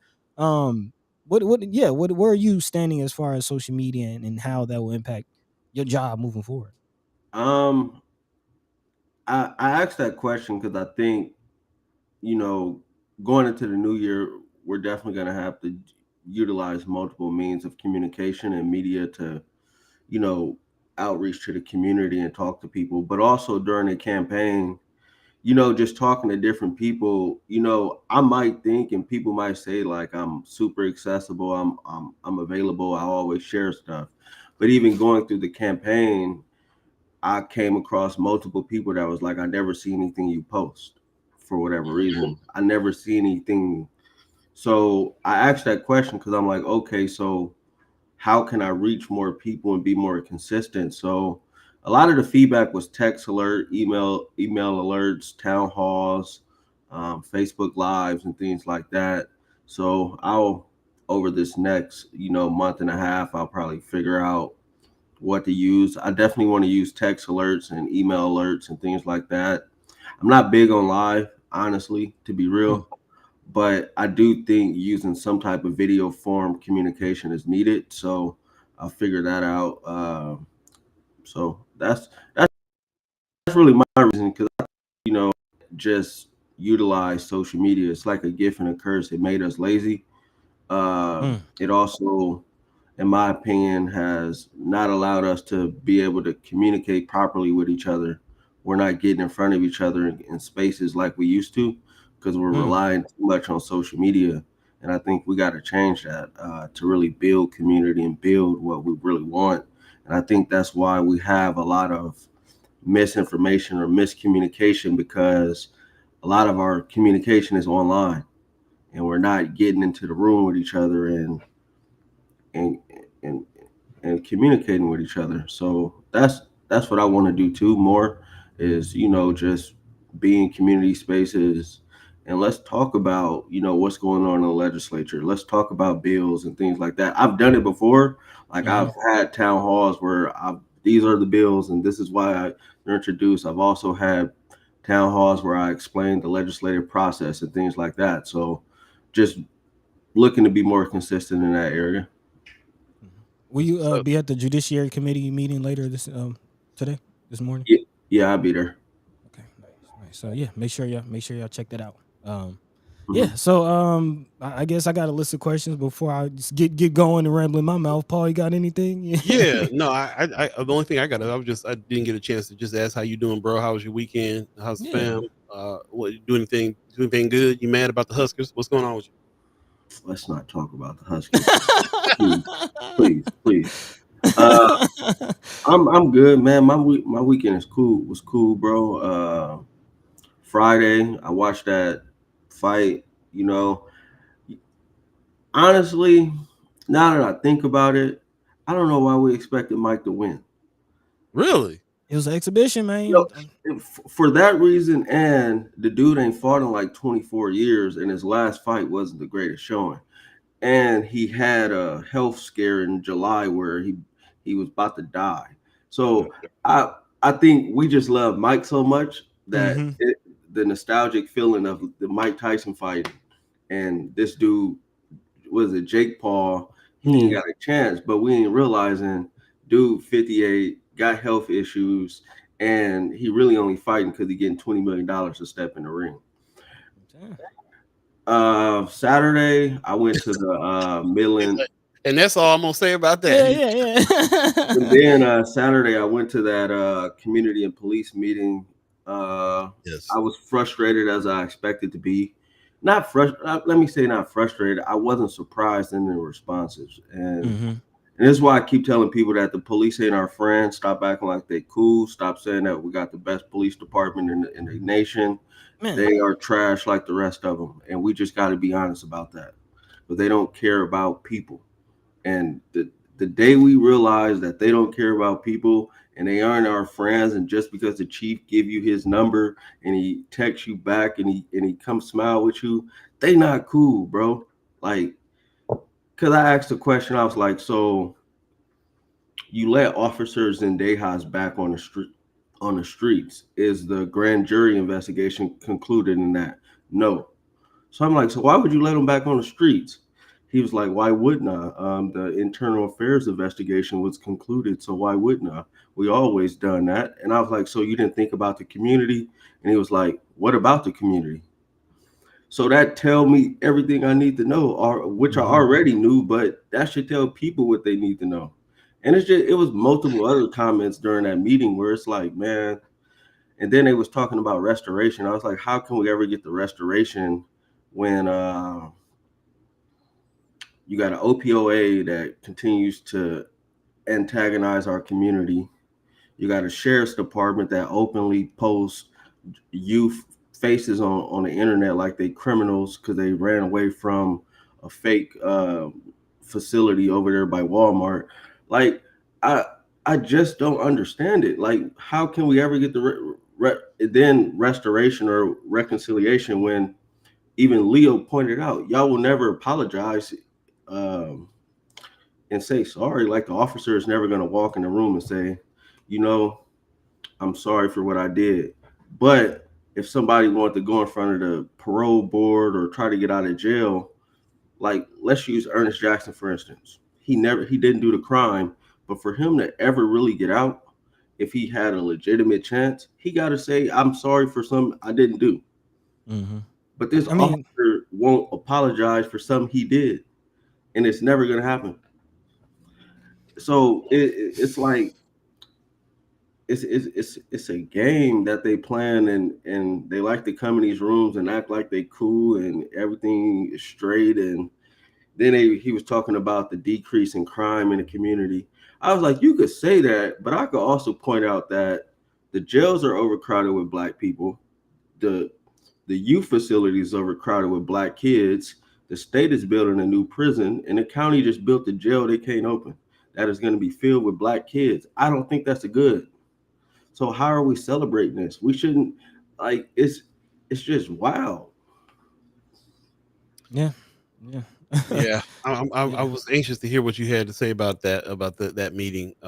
We had Kimmer on earlier. Kimmer was in the chat, and also Michelle Moreno was in the chat, and they were talking about their experience there and how they didn't get their questions answered. Kimmer left out of there in tears. The vibe and the way that they were unapologetic was upsetting, and I think that when they do all this justifying about why it is they murdered this man, and so they're not going to come and say, I'm sorry I did what I did. They could have been sorry for the loss of life. They could have been sorry how this affected the community. There's things that they Yes. could have done and acted like and said, but they don't have any inclination to. And right now with this current administration that's coming in, and just our times, they don't gotta come in and even appease anybody. They can come right on in and act how they act and be how they are. So there's no getting around it anymore. There's no faking the funk anymore on any of that. They are who they are, and they're gonna do what they do. And no, they're not. They don't have our best interest at heart, and that's just bottom line. So what's next? Like Buddy was saying earlier, new mayor next year might mean a new chief. You know, overhaul of the system some kind of way. City Well, council. he won't be the chief for too much longer because he gonna retire. He almost up for retirement in like a year or two. So Yeah, Well, succession planning. right, yeah. Who's next, and will they be worse? A lot of questions on that. So, the walk away, the takeaway from this meeting. What's next steps? Is there going to be another meeting? Is there? Are you guys still seeking some questions? Was this a step in trying to get some justice for the young man? Uh, well, I don't know what's next because it wasn't my meeting. For me, it's been bringing bills in the legislature and Hmm. and trying to fight them that way. I know they was talking about the need for continued meetings to try to get to a space of healing and whatever else. I just find it difficult when the system of policing is racist. They don't care about black people or people in general from our communities. Um, it's just hard for me to look at that system and say they will ever get to a space where I feel comfortable when they behind me. Hmm. I, and what's the point of the meetings? I'm not saying it's not a point to meet because it might be a point because maybe a miracle might happen, but I think if you're gonna have those meetings, you gotta have truth.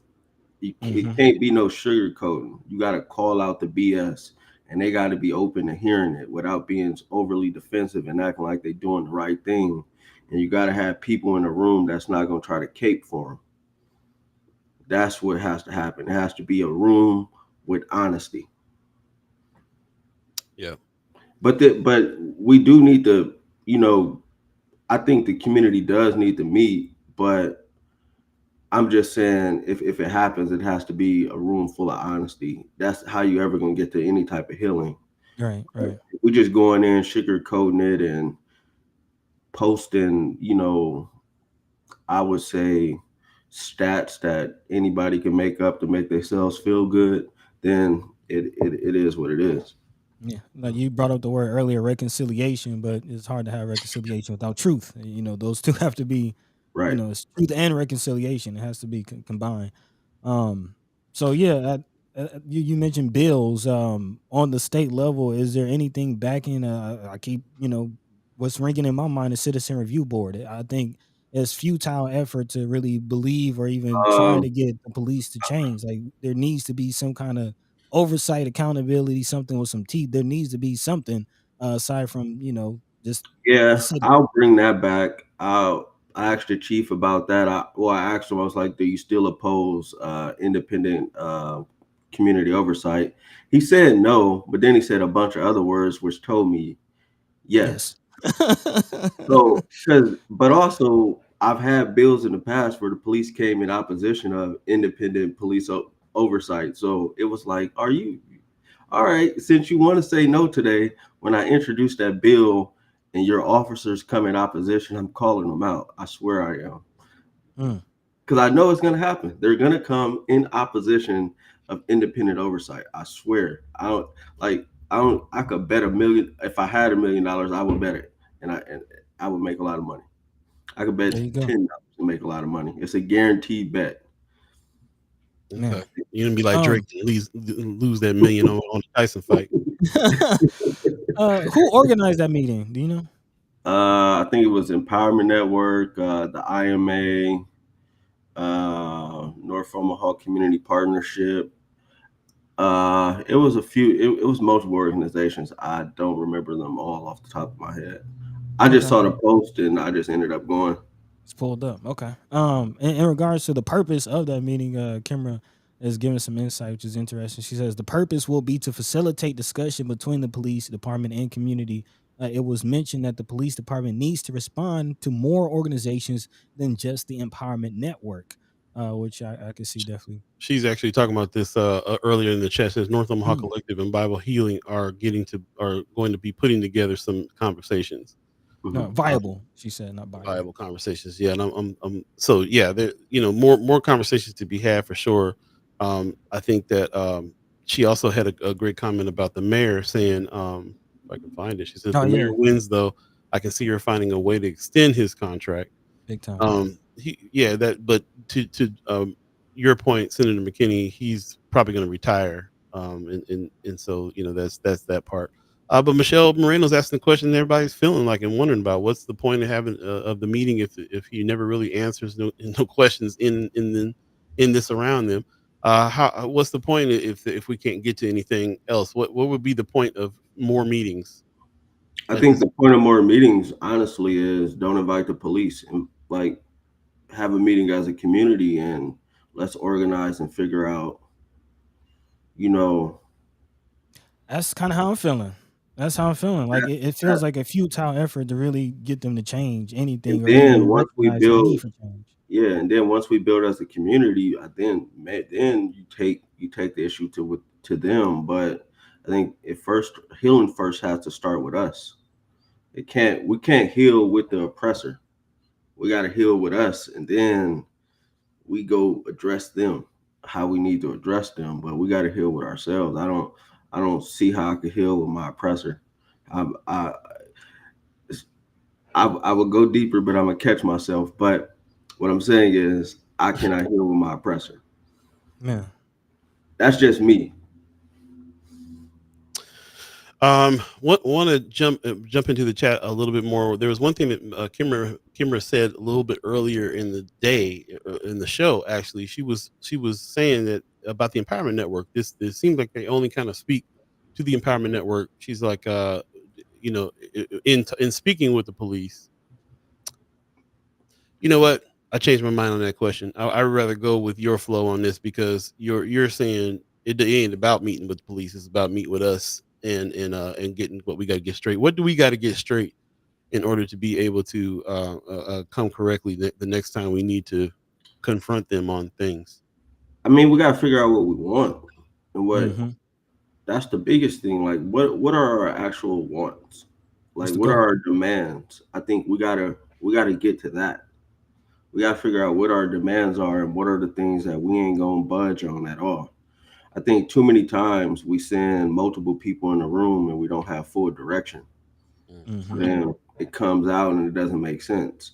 I think we have to meet as one, figure out what our demands are, and if we even send multiple people into a room, we know what those demands are, and we're gonna stand on them. And anybody that get out of line, we got to deal with them. But we we got to figure out what our demands are. And those demands are going to align with the work that you're doing in the legislature as far as bills being passed. What are some of the bills that would be associated with those goals that you're working forward for right now? I would say banning no knock warrants, independent police oversight, special prosecutor appointed in officer involved shootings. One thing that came out is banning officers from getting back onto the force until a grand jury investigation is concluded, which I guess it needs to be a law on because the Mm-hmm. chief don't seem to care about the community. Um, Brady Giglio list definitely needs to be public. The bad Thank officer you. list. Thank you. And so it's multiple things I could think of. Hmm. Yeah, yeah. Yeah, I definitely agree that there should be more community conversation absent of, mainstream media and police. I'll add mainstream media in that as well. You know, Yep. the whole reason First Sky Omaha exists is because there's been an obvious cultural, difference in how we're reported versus how we report on ourselves. So it would be incumbent upon us to, as a community, we know the community leaders, the people who have boots to the roots, who are sacrificing their livelihood to make sure that this community is functional. Mhm. Should have a meeting, and then once that, then the likes of Omaha Star, First Guy, Omaha, Dreamland Report should then report on those things. That's just my thoughts. Yeah, appreciate that. There was an article that we've been talking about a little earlier in the show as well about this double bunking situation happening in the Man, thank you. prisons. Any comments on that? Have you seen that? Yeah, I seen that. That's been an issue. It's bad. I'm telling y'all, it is bad in the prisons. Uh, Man. I had to send a long memo to the Department of Corrections and all like their senior leadership like a month ago, and I got to follow up with them on that. But it's just bad. Like the double bunking situation is bad because it's a huge safety issue, privacy issue, and those type of things. But also what they're doing in NSP, for example, they got 2 units which are super overcrowded. They don't got a lot of showers, so they got people fighting over showers. Um, they got a situation where when they go on lockdown, they are writing people up, and then so it's this thing called Outback. It's another like building at NSP. It's kind of like a bunk bed situation, and it's kind of more minimum custody or something, basically.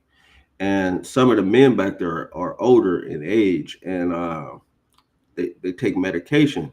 So when they go on lockdown for count, these men still need to use the restroom, but the COs ain't letting them use the restroom. And if they speak up about it, they're sending them up front. And where they're sending them up front is with lifers and people that they should be in cells with. So it poses another threat to safety. It's really bad. I've been trying to like I send it every time I hear something. I send a mass email to every senator, and I CC everybody that need to be CC'd. And I also call them out because I was like, we could like let's say the water issue. We had finished a special session where they did support my bill on the whole water thing, and then like a week or two later, the water main bust again or something. It was another water issue. And it's been water issues multiple times since August. And I always tell them like, see, we could have addressed this issue, but y'all don't care about human life. And I just tell them that y'all don't care about these Man. people. And that's on all sides, just keeping it real. Like I don't think people care about people in prison.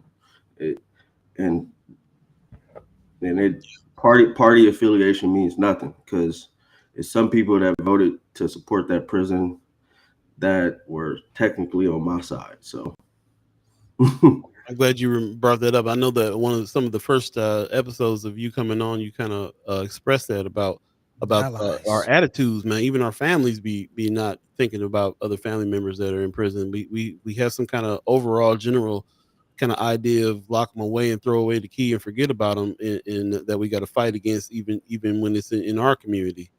I mean, just So being honest, I'm like people talked about, men or black men or Latino men voting the way they did. And I hopefully there's a deep dive in messaging because saying, keep people kept saying Trump is a felon, all this stuff, and that was negative messaging if you're trying to get black men to vote for you. mm, Man. And I kept Man. saying, like, it is not good messaging. Like, and I just hate when people celebrate when people go to jail, period, because I my family has dealt with the criminal justice system, and it like people going to jail is nothing to celebrate, man. So Not at all. I I just didn't feel comfortable. Like, yeah, he might have got convicted of a crime, or it is what it is, but I'm not about to celebrate him being a felon and then telling people vote the felon out, but you're a felon. We want you to vote. right. I come on, man. Like that don't even make sense. We want felons to vote, but we want to get this. A felon can't be president. Yeah. Yeah. That's But interesting. we believe in second chances. Come on, like it don't make sense. Yeah.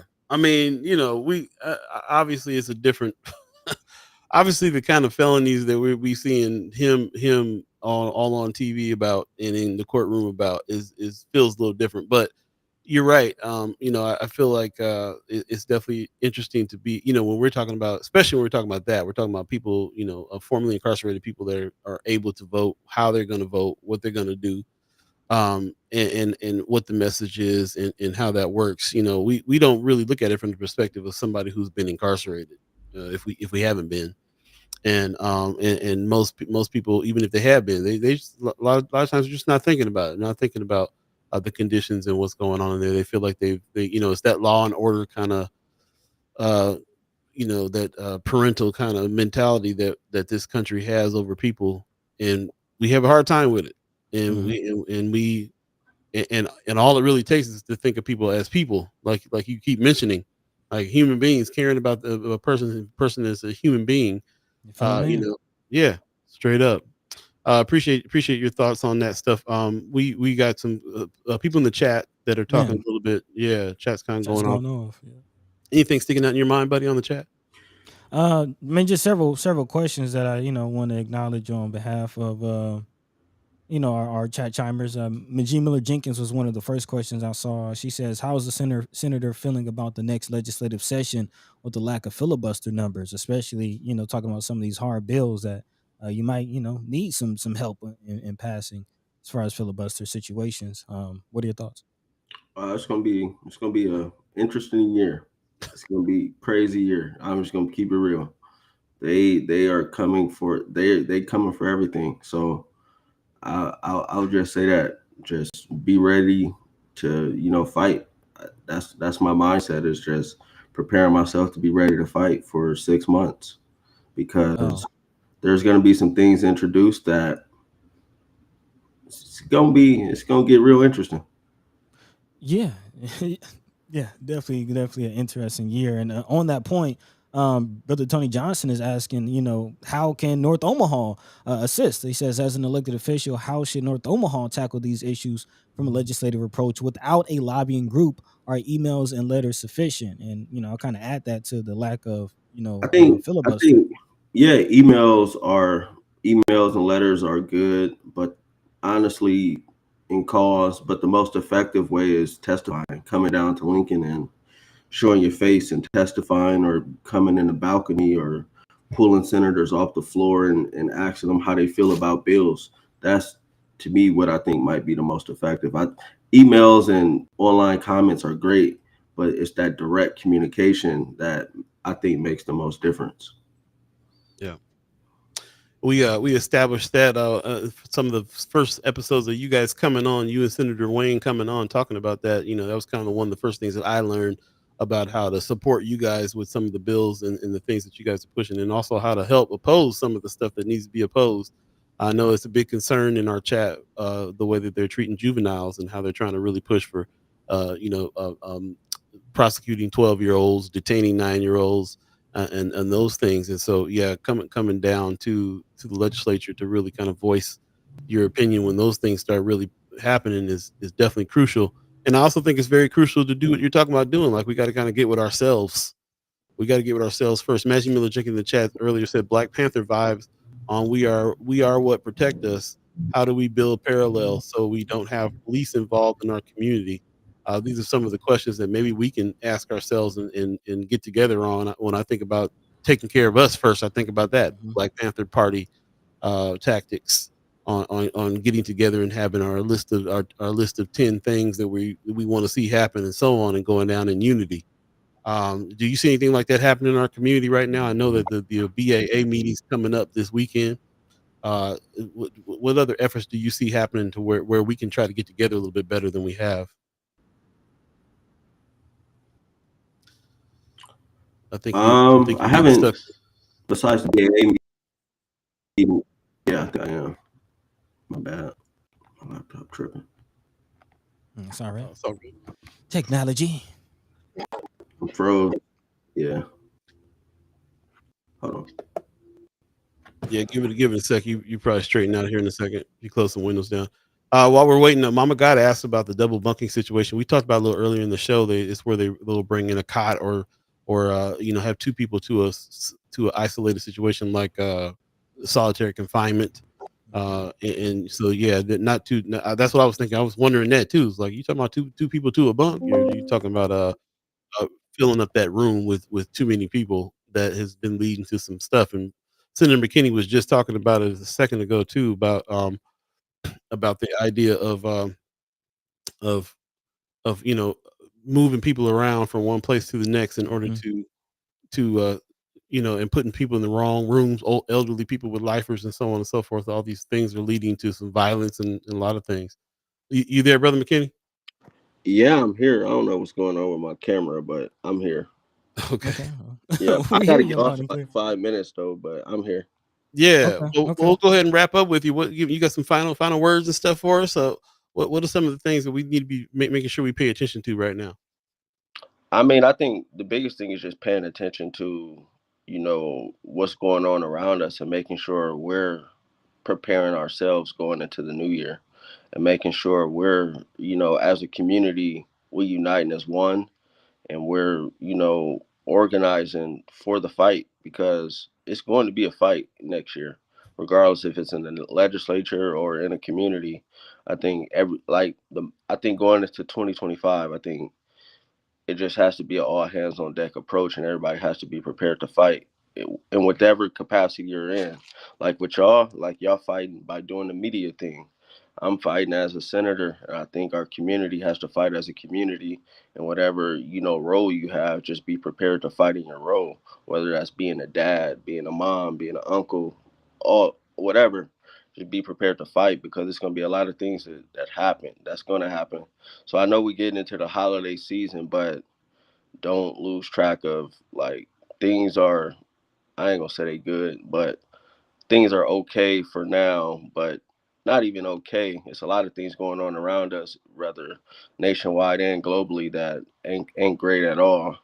And we just gotta refocus and be ready to fight. To be real. Yep, mic drop. Appreciate that, bro. Man, big time. Yeah. We'll let you get over here to this hearing, man. We appreciate you coming on today, and we'll catch up with you again next week. All right. Thank you. All right, man. Yes, sir. Peace. Peace and love. Peace. Right on. Appreciate that. Always a pleasure to talk to Brother McKinney. And Man. just want to remind everybody where he's on his way to is this hearing that's coming up here. Shout out to Kimra Snipes who let us know about this Judiciary Committee holding an interim study hearing today at 9 o'clock, right after the show at the Harper Ballroom at Creighton. They'll be hearing. The hearing will focus on juvenile justice system issues, particularly recent incidents of violence involving juveniles. She's been very vocal about the situation where they're trying to pass a law to be able to prosecute 12-year-olds and detain 9-year-olds, and so that there's going to be some discussion on a lot of these things, and they can use your voice for definitely to speak out on what it is that you feel and don't feel on these issues. Anybody's going to be talking about the juveniles, the children in our community. We probably need to be there and speak on them ourselves. So if anybody can break and go ahead and check this out, and you can check the rest of the show out a little later on the day in its entirety on YouTube. Like and subscribe when you get over there. But we highly encourage you to put boots to the roots and get out here to this hearing if you can. Senator McKinney is on his way now, so appreciate him and his efforts as well, and him coming on to the show. And I appreciate you sticking with us through the 8 o'clock hour and providing us with some good comments and questions for the guests and being respectful to the guests. Always thank you for that. Again, we use the chat as if we're speaking face to face to each other. So it's always a pleasure to see when there's thoughtful questions and comments that add to the guest experience. And I thank you for that. We'll take a quick break and we'll come right back and jump into some more conversation and a few haps that are coming up. Stay tuned. You're listening to First Guy Omaha in the morning. In the morning. My name is Paul B. Call me. That was a weak Paul B right there. It was all nasally. Paul B. I want to put that Luther on it. Put that ooh yeah. Paul B. Call me. Stay tuned, y'all. I'll be right back.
Welcome back. Welcome back. Welcome back. First Sky Omaha Hey. in the morning. In the morning. Thanks for sticking with us throughout this second hour of the show this morning. It is Monday, the 16th. If you 17th. have forgotten already, what time? Actually, 18th. It's the 18th. Oh, 18th. Yeah, there you go. Yeah. Which actually reminds us, we might get an update on Sister Ashley Spivey's race today. Today was the last day they're supposed to finish counting. So Good hopefully we'll thinking. find Good out thinking. soon. Hopefully we'll That's find right. out soon. Special guest coming on Wednesday. We'll definitely talk about that a little bit as well. And we got a few special guests coming on. As a matter of fact, we want to speak on the other guests we got coming on Wednesday, buddy. Yeah. Actually, shout out to the Skurlock family. Again, a couple of the sisters, Quinyana, one of the sisters of Brother James Skurlock, reached out to us, and apparently we've been talking about their organization, the Skurlock Sports Academy, and they'll be coming on Wednesday to hear more about, tell us more about that endeavor, and learn more about it. So all for it. Wednesday should be a doozy. There you go. Imagine Miller Jenkins in the chat got some good ideas on getting some people to these meetings. Got to start some caravans to bring people to these meetings, but that requires planning, and we should start here. Start there, in my humble opinion. Appreciate that. Okay. Says Michelle Moreno says, "I wish I could go, but I have to work." Yep, that's the problem Yep. with a lot of these meetings. Yeah. We talk about this a lot. There a lot of times they're during working people hours and can't really make them. That's why it's so important to really support people like Senator McKinney, who's making it his job to be a part of these things, and Sister Kimber Snipes as well, who Yep. stays in the kind of work where she can make these meetings and makes the best of those meetings. Man, gets there, talks to folks, writes notes. If we didn't have them, how would we get a lot of the information we do? Because the mainstream ain't really covering a lot of the stuff that we do. Yeah. And I was gonna shout out the fact that they, at least they're having the meeting in Omaha. You ain't gotta drive all the way to Lincoln, but yeah, the timing is still a little inconvenient. Yeah, most def.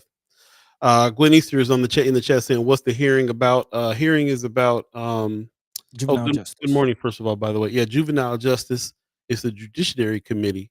They're holding the interim study, and they're focusing on juvenile justice systems, particularly recent incidents of violence involving juveniles. So they're going to be speaking on some of the things that's been going on here lately, and trying to figure out what to do about it. Apparently, Man. Feeling heavy on the Michael Jackson, man. They don't really care about us, man. That's that's how I was feeling, man. That's how I was feeling. And this conversation and just a lot of things that I've been kind of diving into, books I've been reading as of late. It's just a reminder of where we are. And this election, past election is also a reminder of where we are as far as America. And regardless of how far we try to distance ourselves from the past of this country, um, we got to admit that it's more of the present than we like to admit.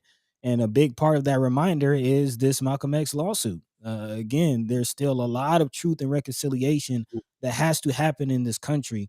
And a big part of what I'm seeing, based on what we've been talking about all day. I mean, the immigration situation, police brutality, prisons, is a lack of human rights.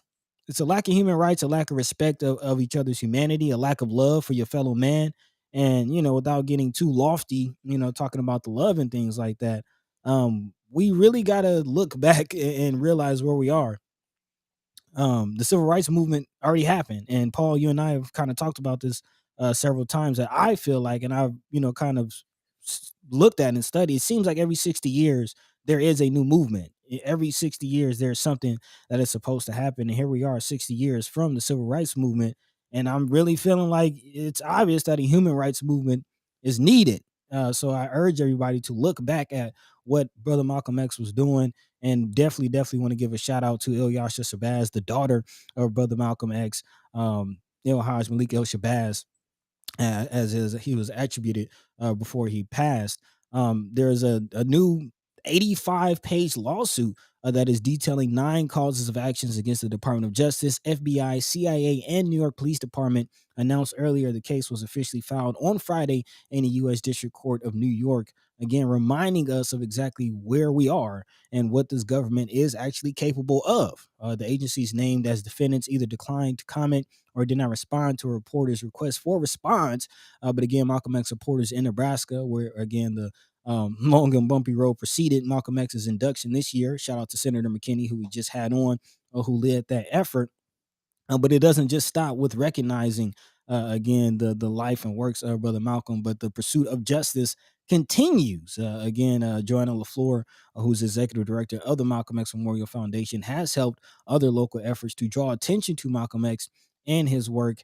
And now again, the likes of Ilyasha Sabaz and Ben Crump filing the $100 million lawsuit Friday, again, accusing multiple federal agencies of their role in the murder of the human rights leader. And again, this opens up a whole other conversation, whole other can of worms that I don't even know, we really don't even have time for.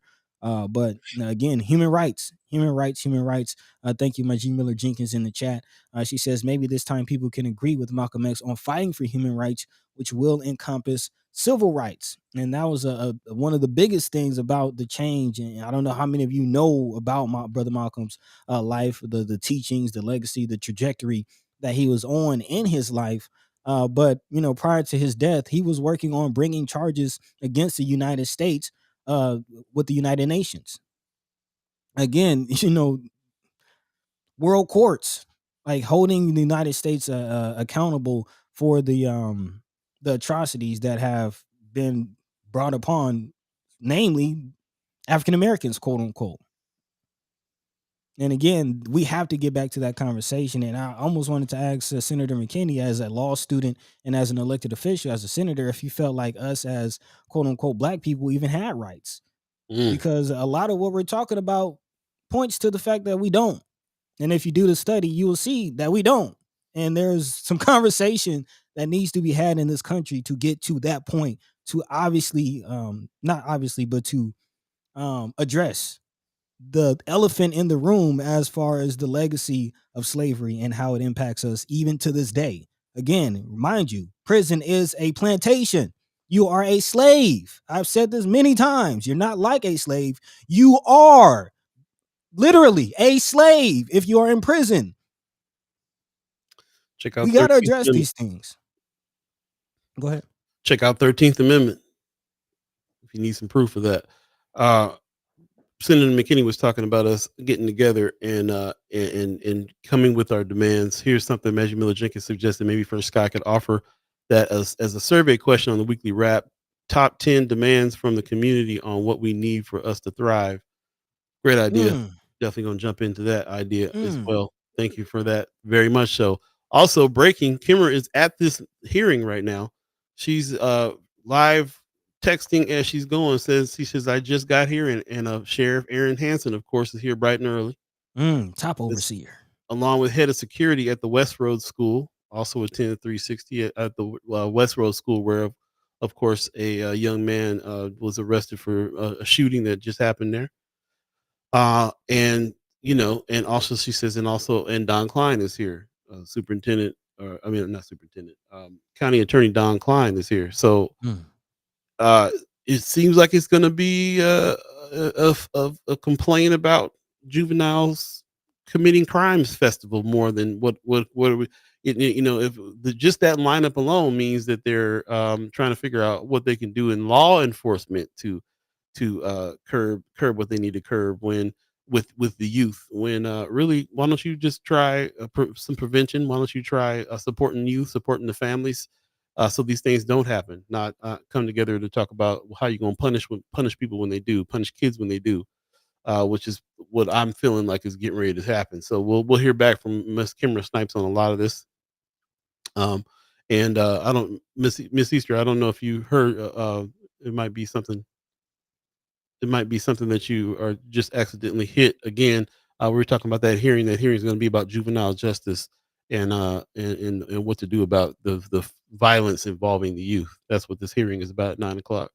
The Kimber's already there, so there you go.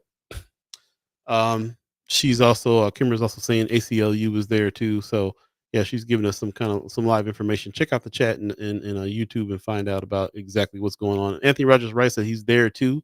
He'll video the whole thing and send some notes to friends of First Sky later today. Appreciate that. Thank you. Yep. That's citizen journalist. Put your reporter hat on and do that. Appreciate that very much. Yeah. Actually, if Sister Cameron, Brother Anthony, if y'all can just send some notes, maybe try to type something up, try to type something up, excuse me, and to post that on the website, firstskyOmaha.com.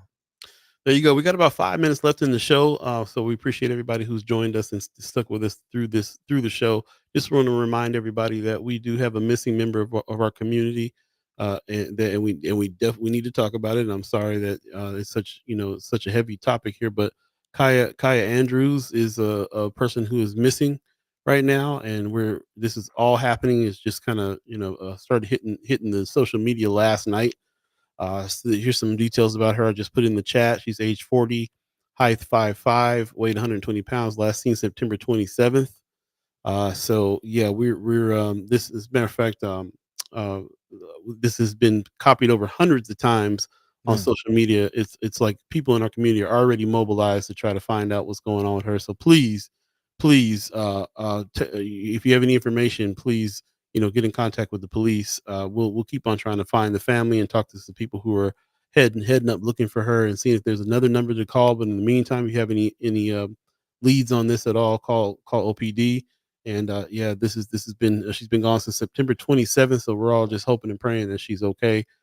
She's, big person in the community. A lot of people know her, a lot of people associated, a lot of family, and this is really devastating thing that we're having to announce right here. So I man. could use everybody's help on that. And yeah, keep on posting those posts and get the conversation going. Appreciate it. Please, because again, it's not in mainstream news. We're not seeing this. We gotta big it up. We gotta be our own voice. And I'm thinking of Brother Levi Blake. Again, going back to what I just said about not having rights. Like they act like people in our community don't even have the right to be searched for. They try to act like Brother Levi Blake wasn't even missing. Yeah, yeah, hot mess.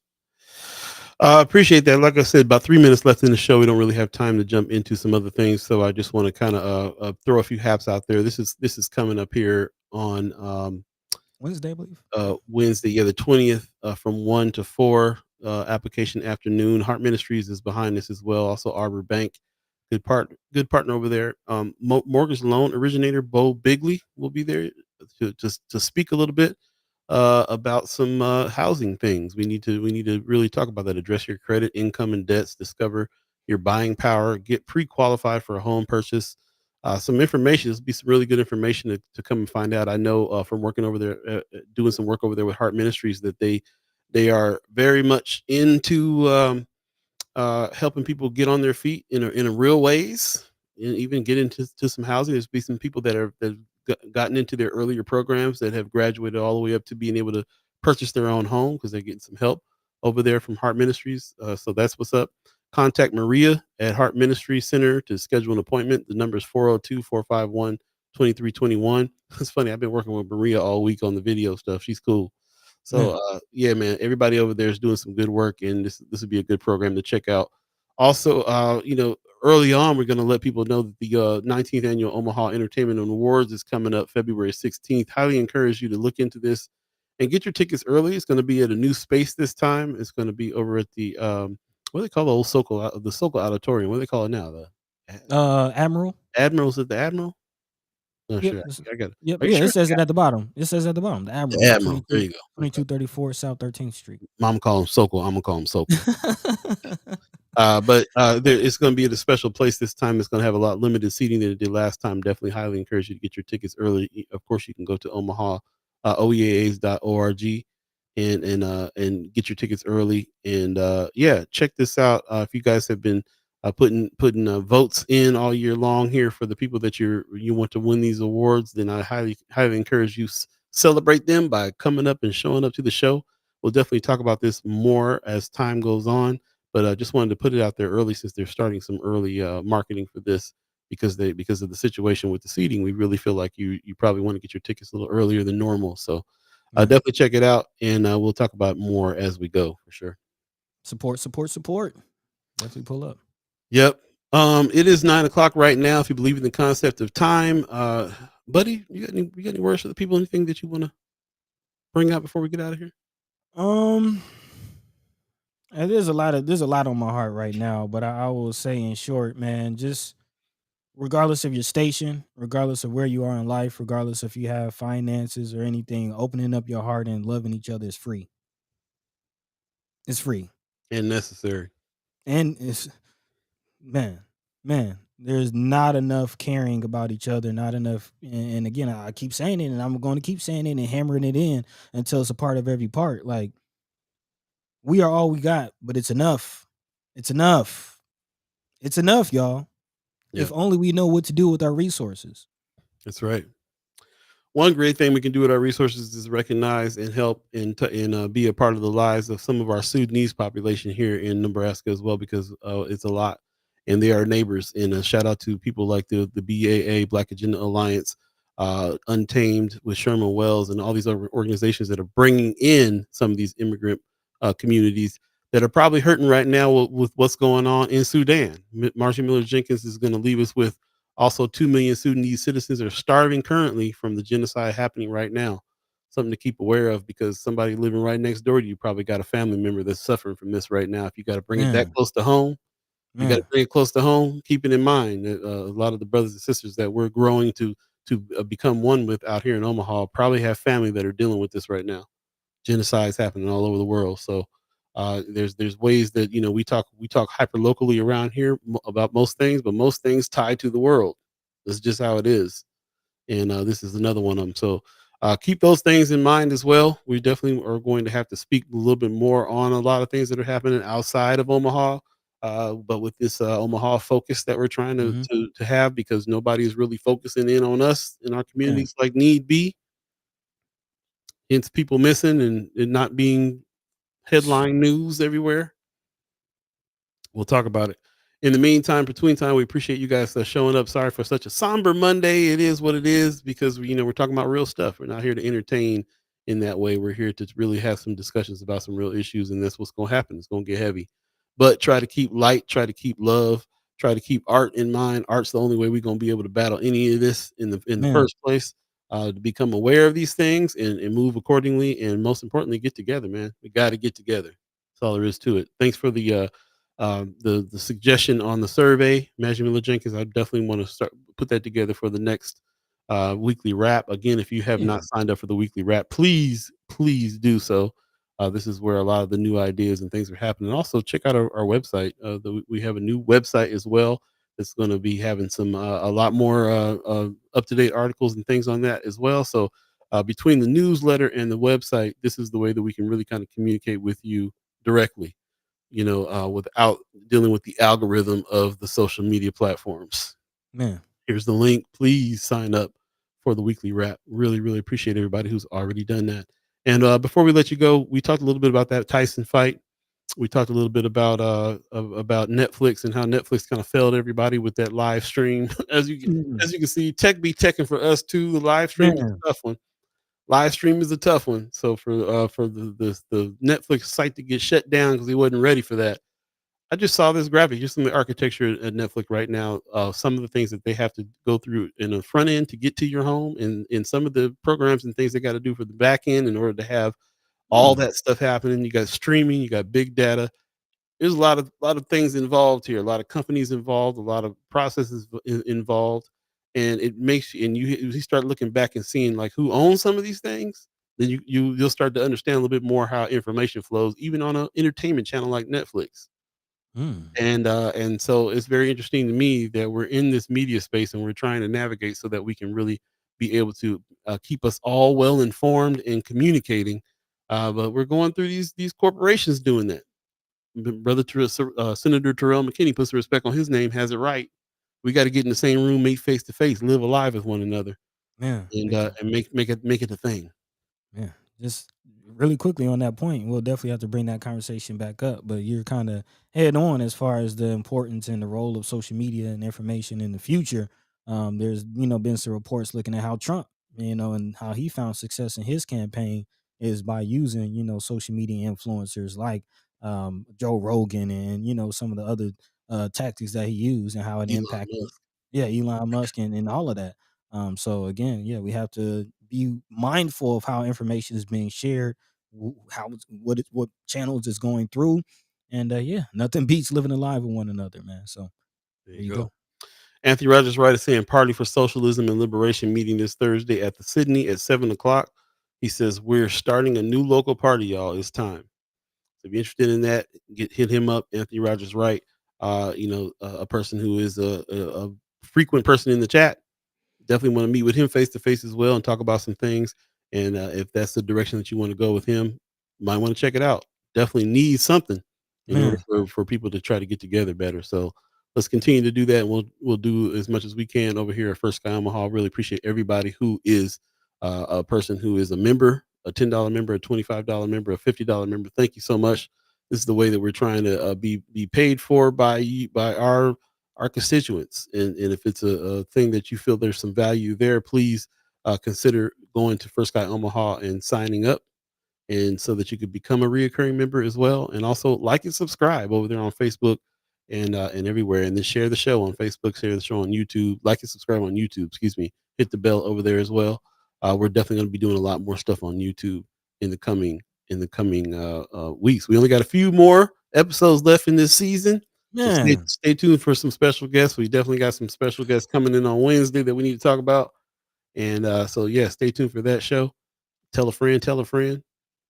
And yeah, I guess that's it. That's it. All right.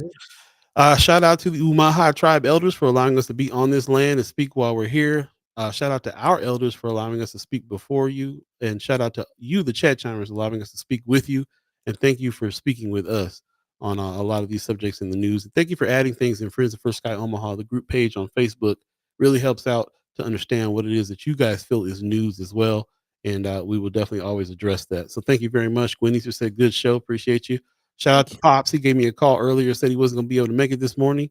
Had to do some sleeping in, which I do not blame him for. Hey, okay. So if anybody was wondering, that's what's going on with Pops. And shout out to everybody else who joined us, man. I really appreciate everybody very, very, very much. We'll see you on Wednesday. Take it easy. Stay warm. Man. Stay dry. Peace. By the way, Vanglorious. This is protected by the red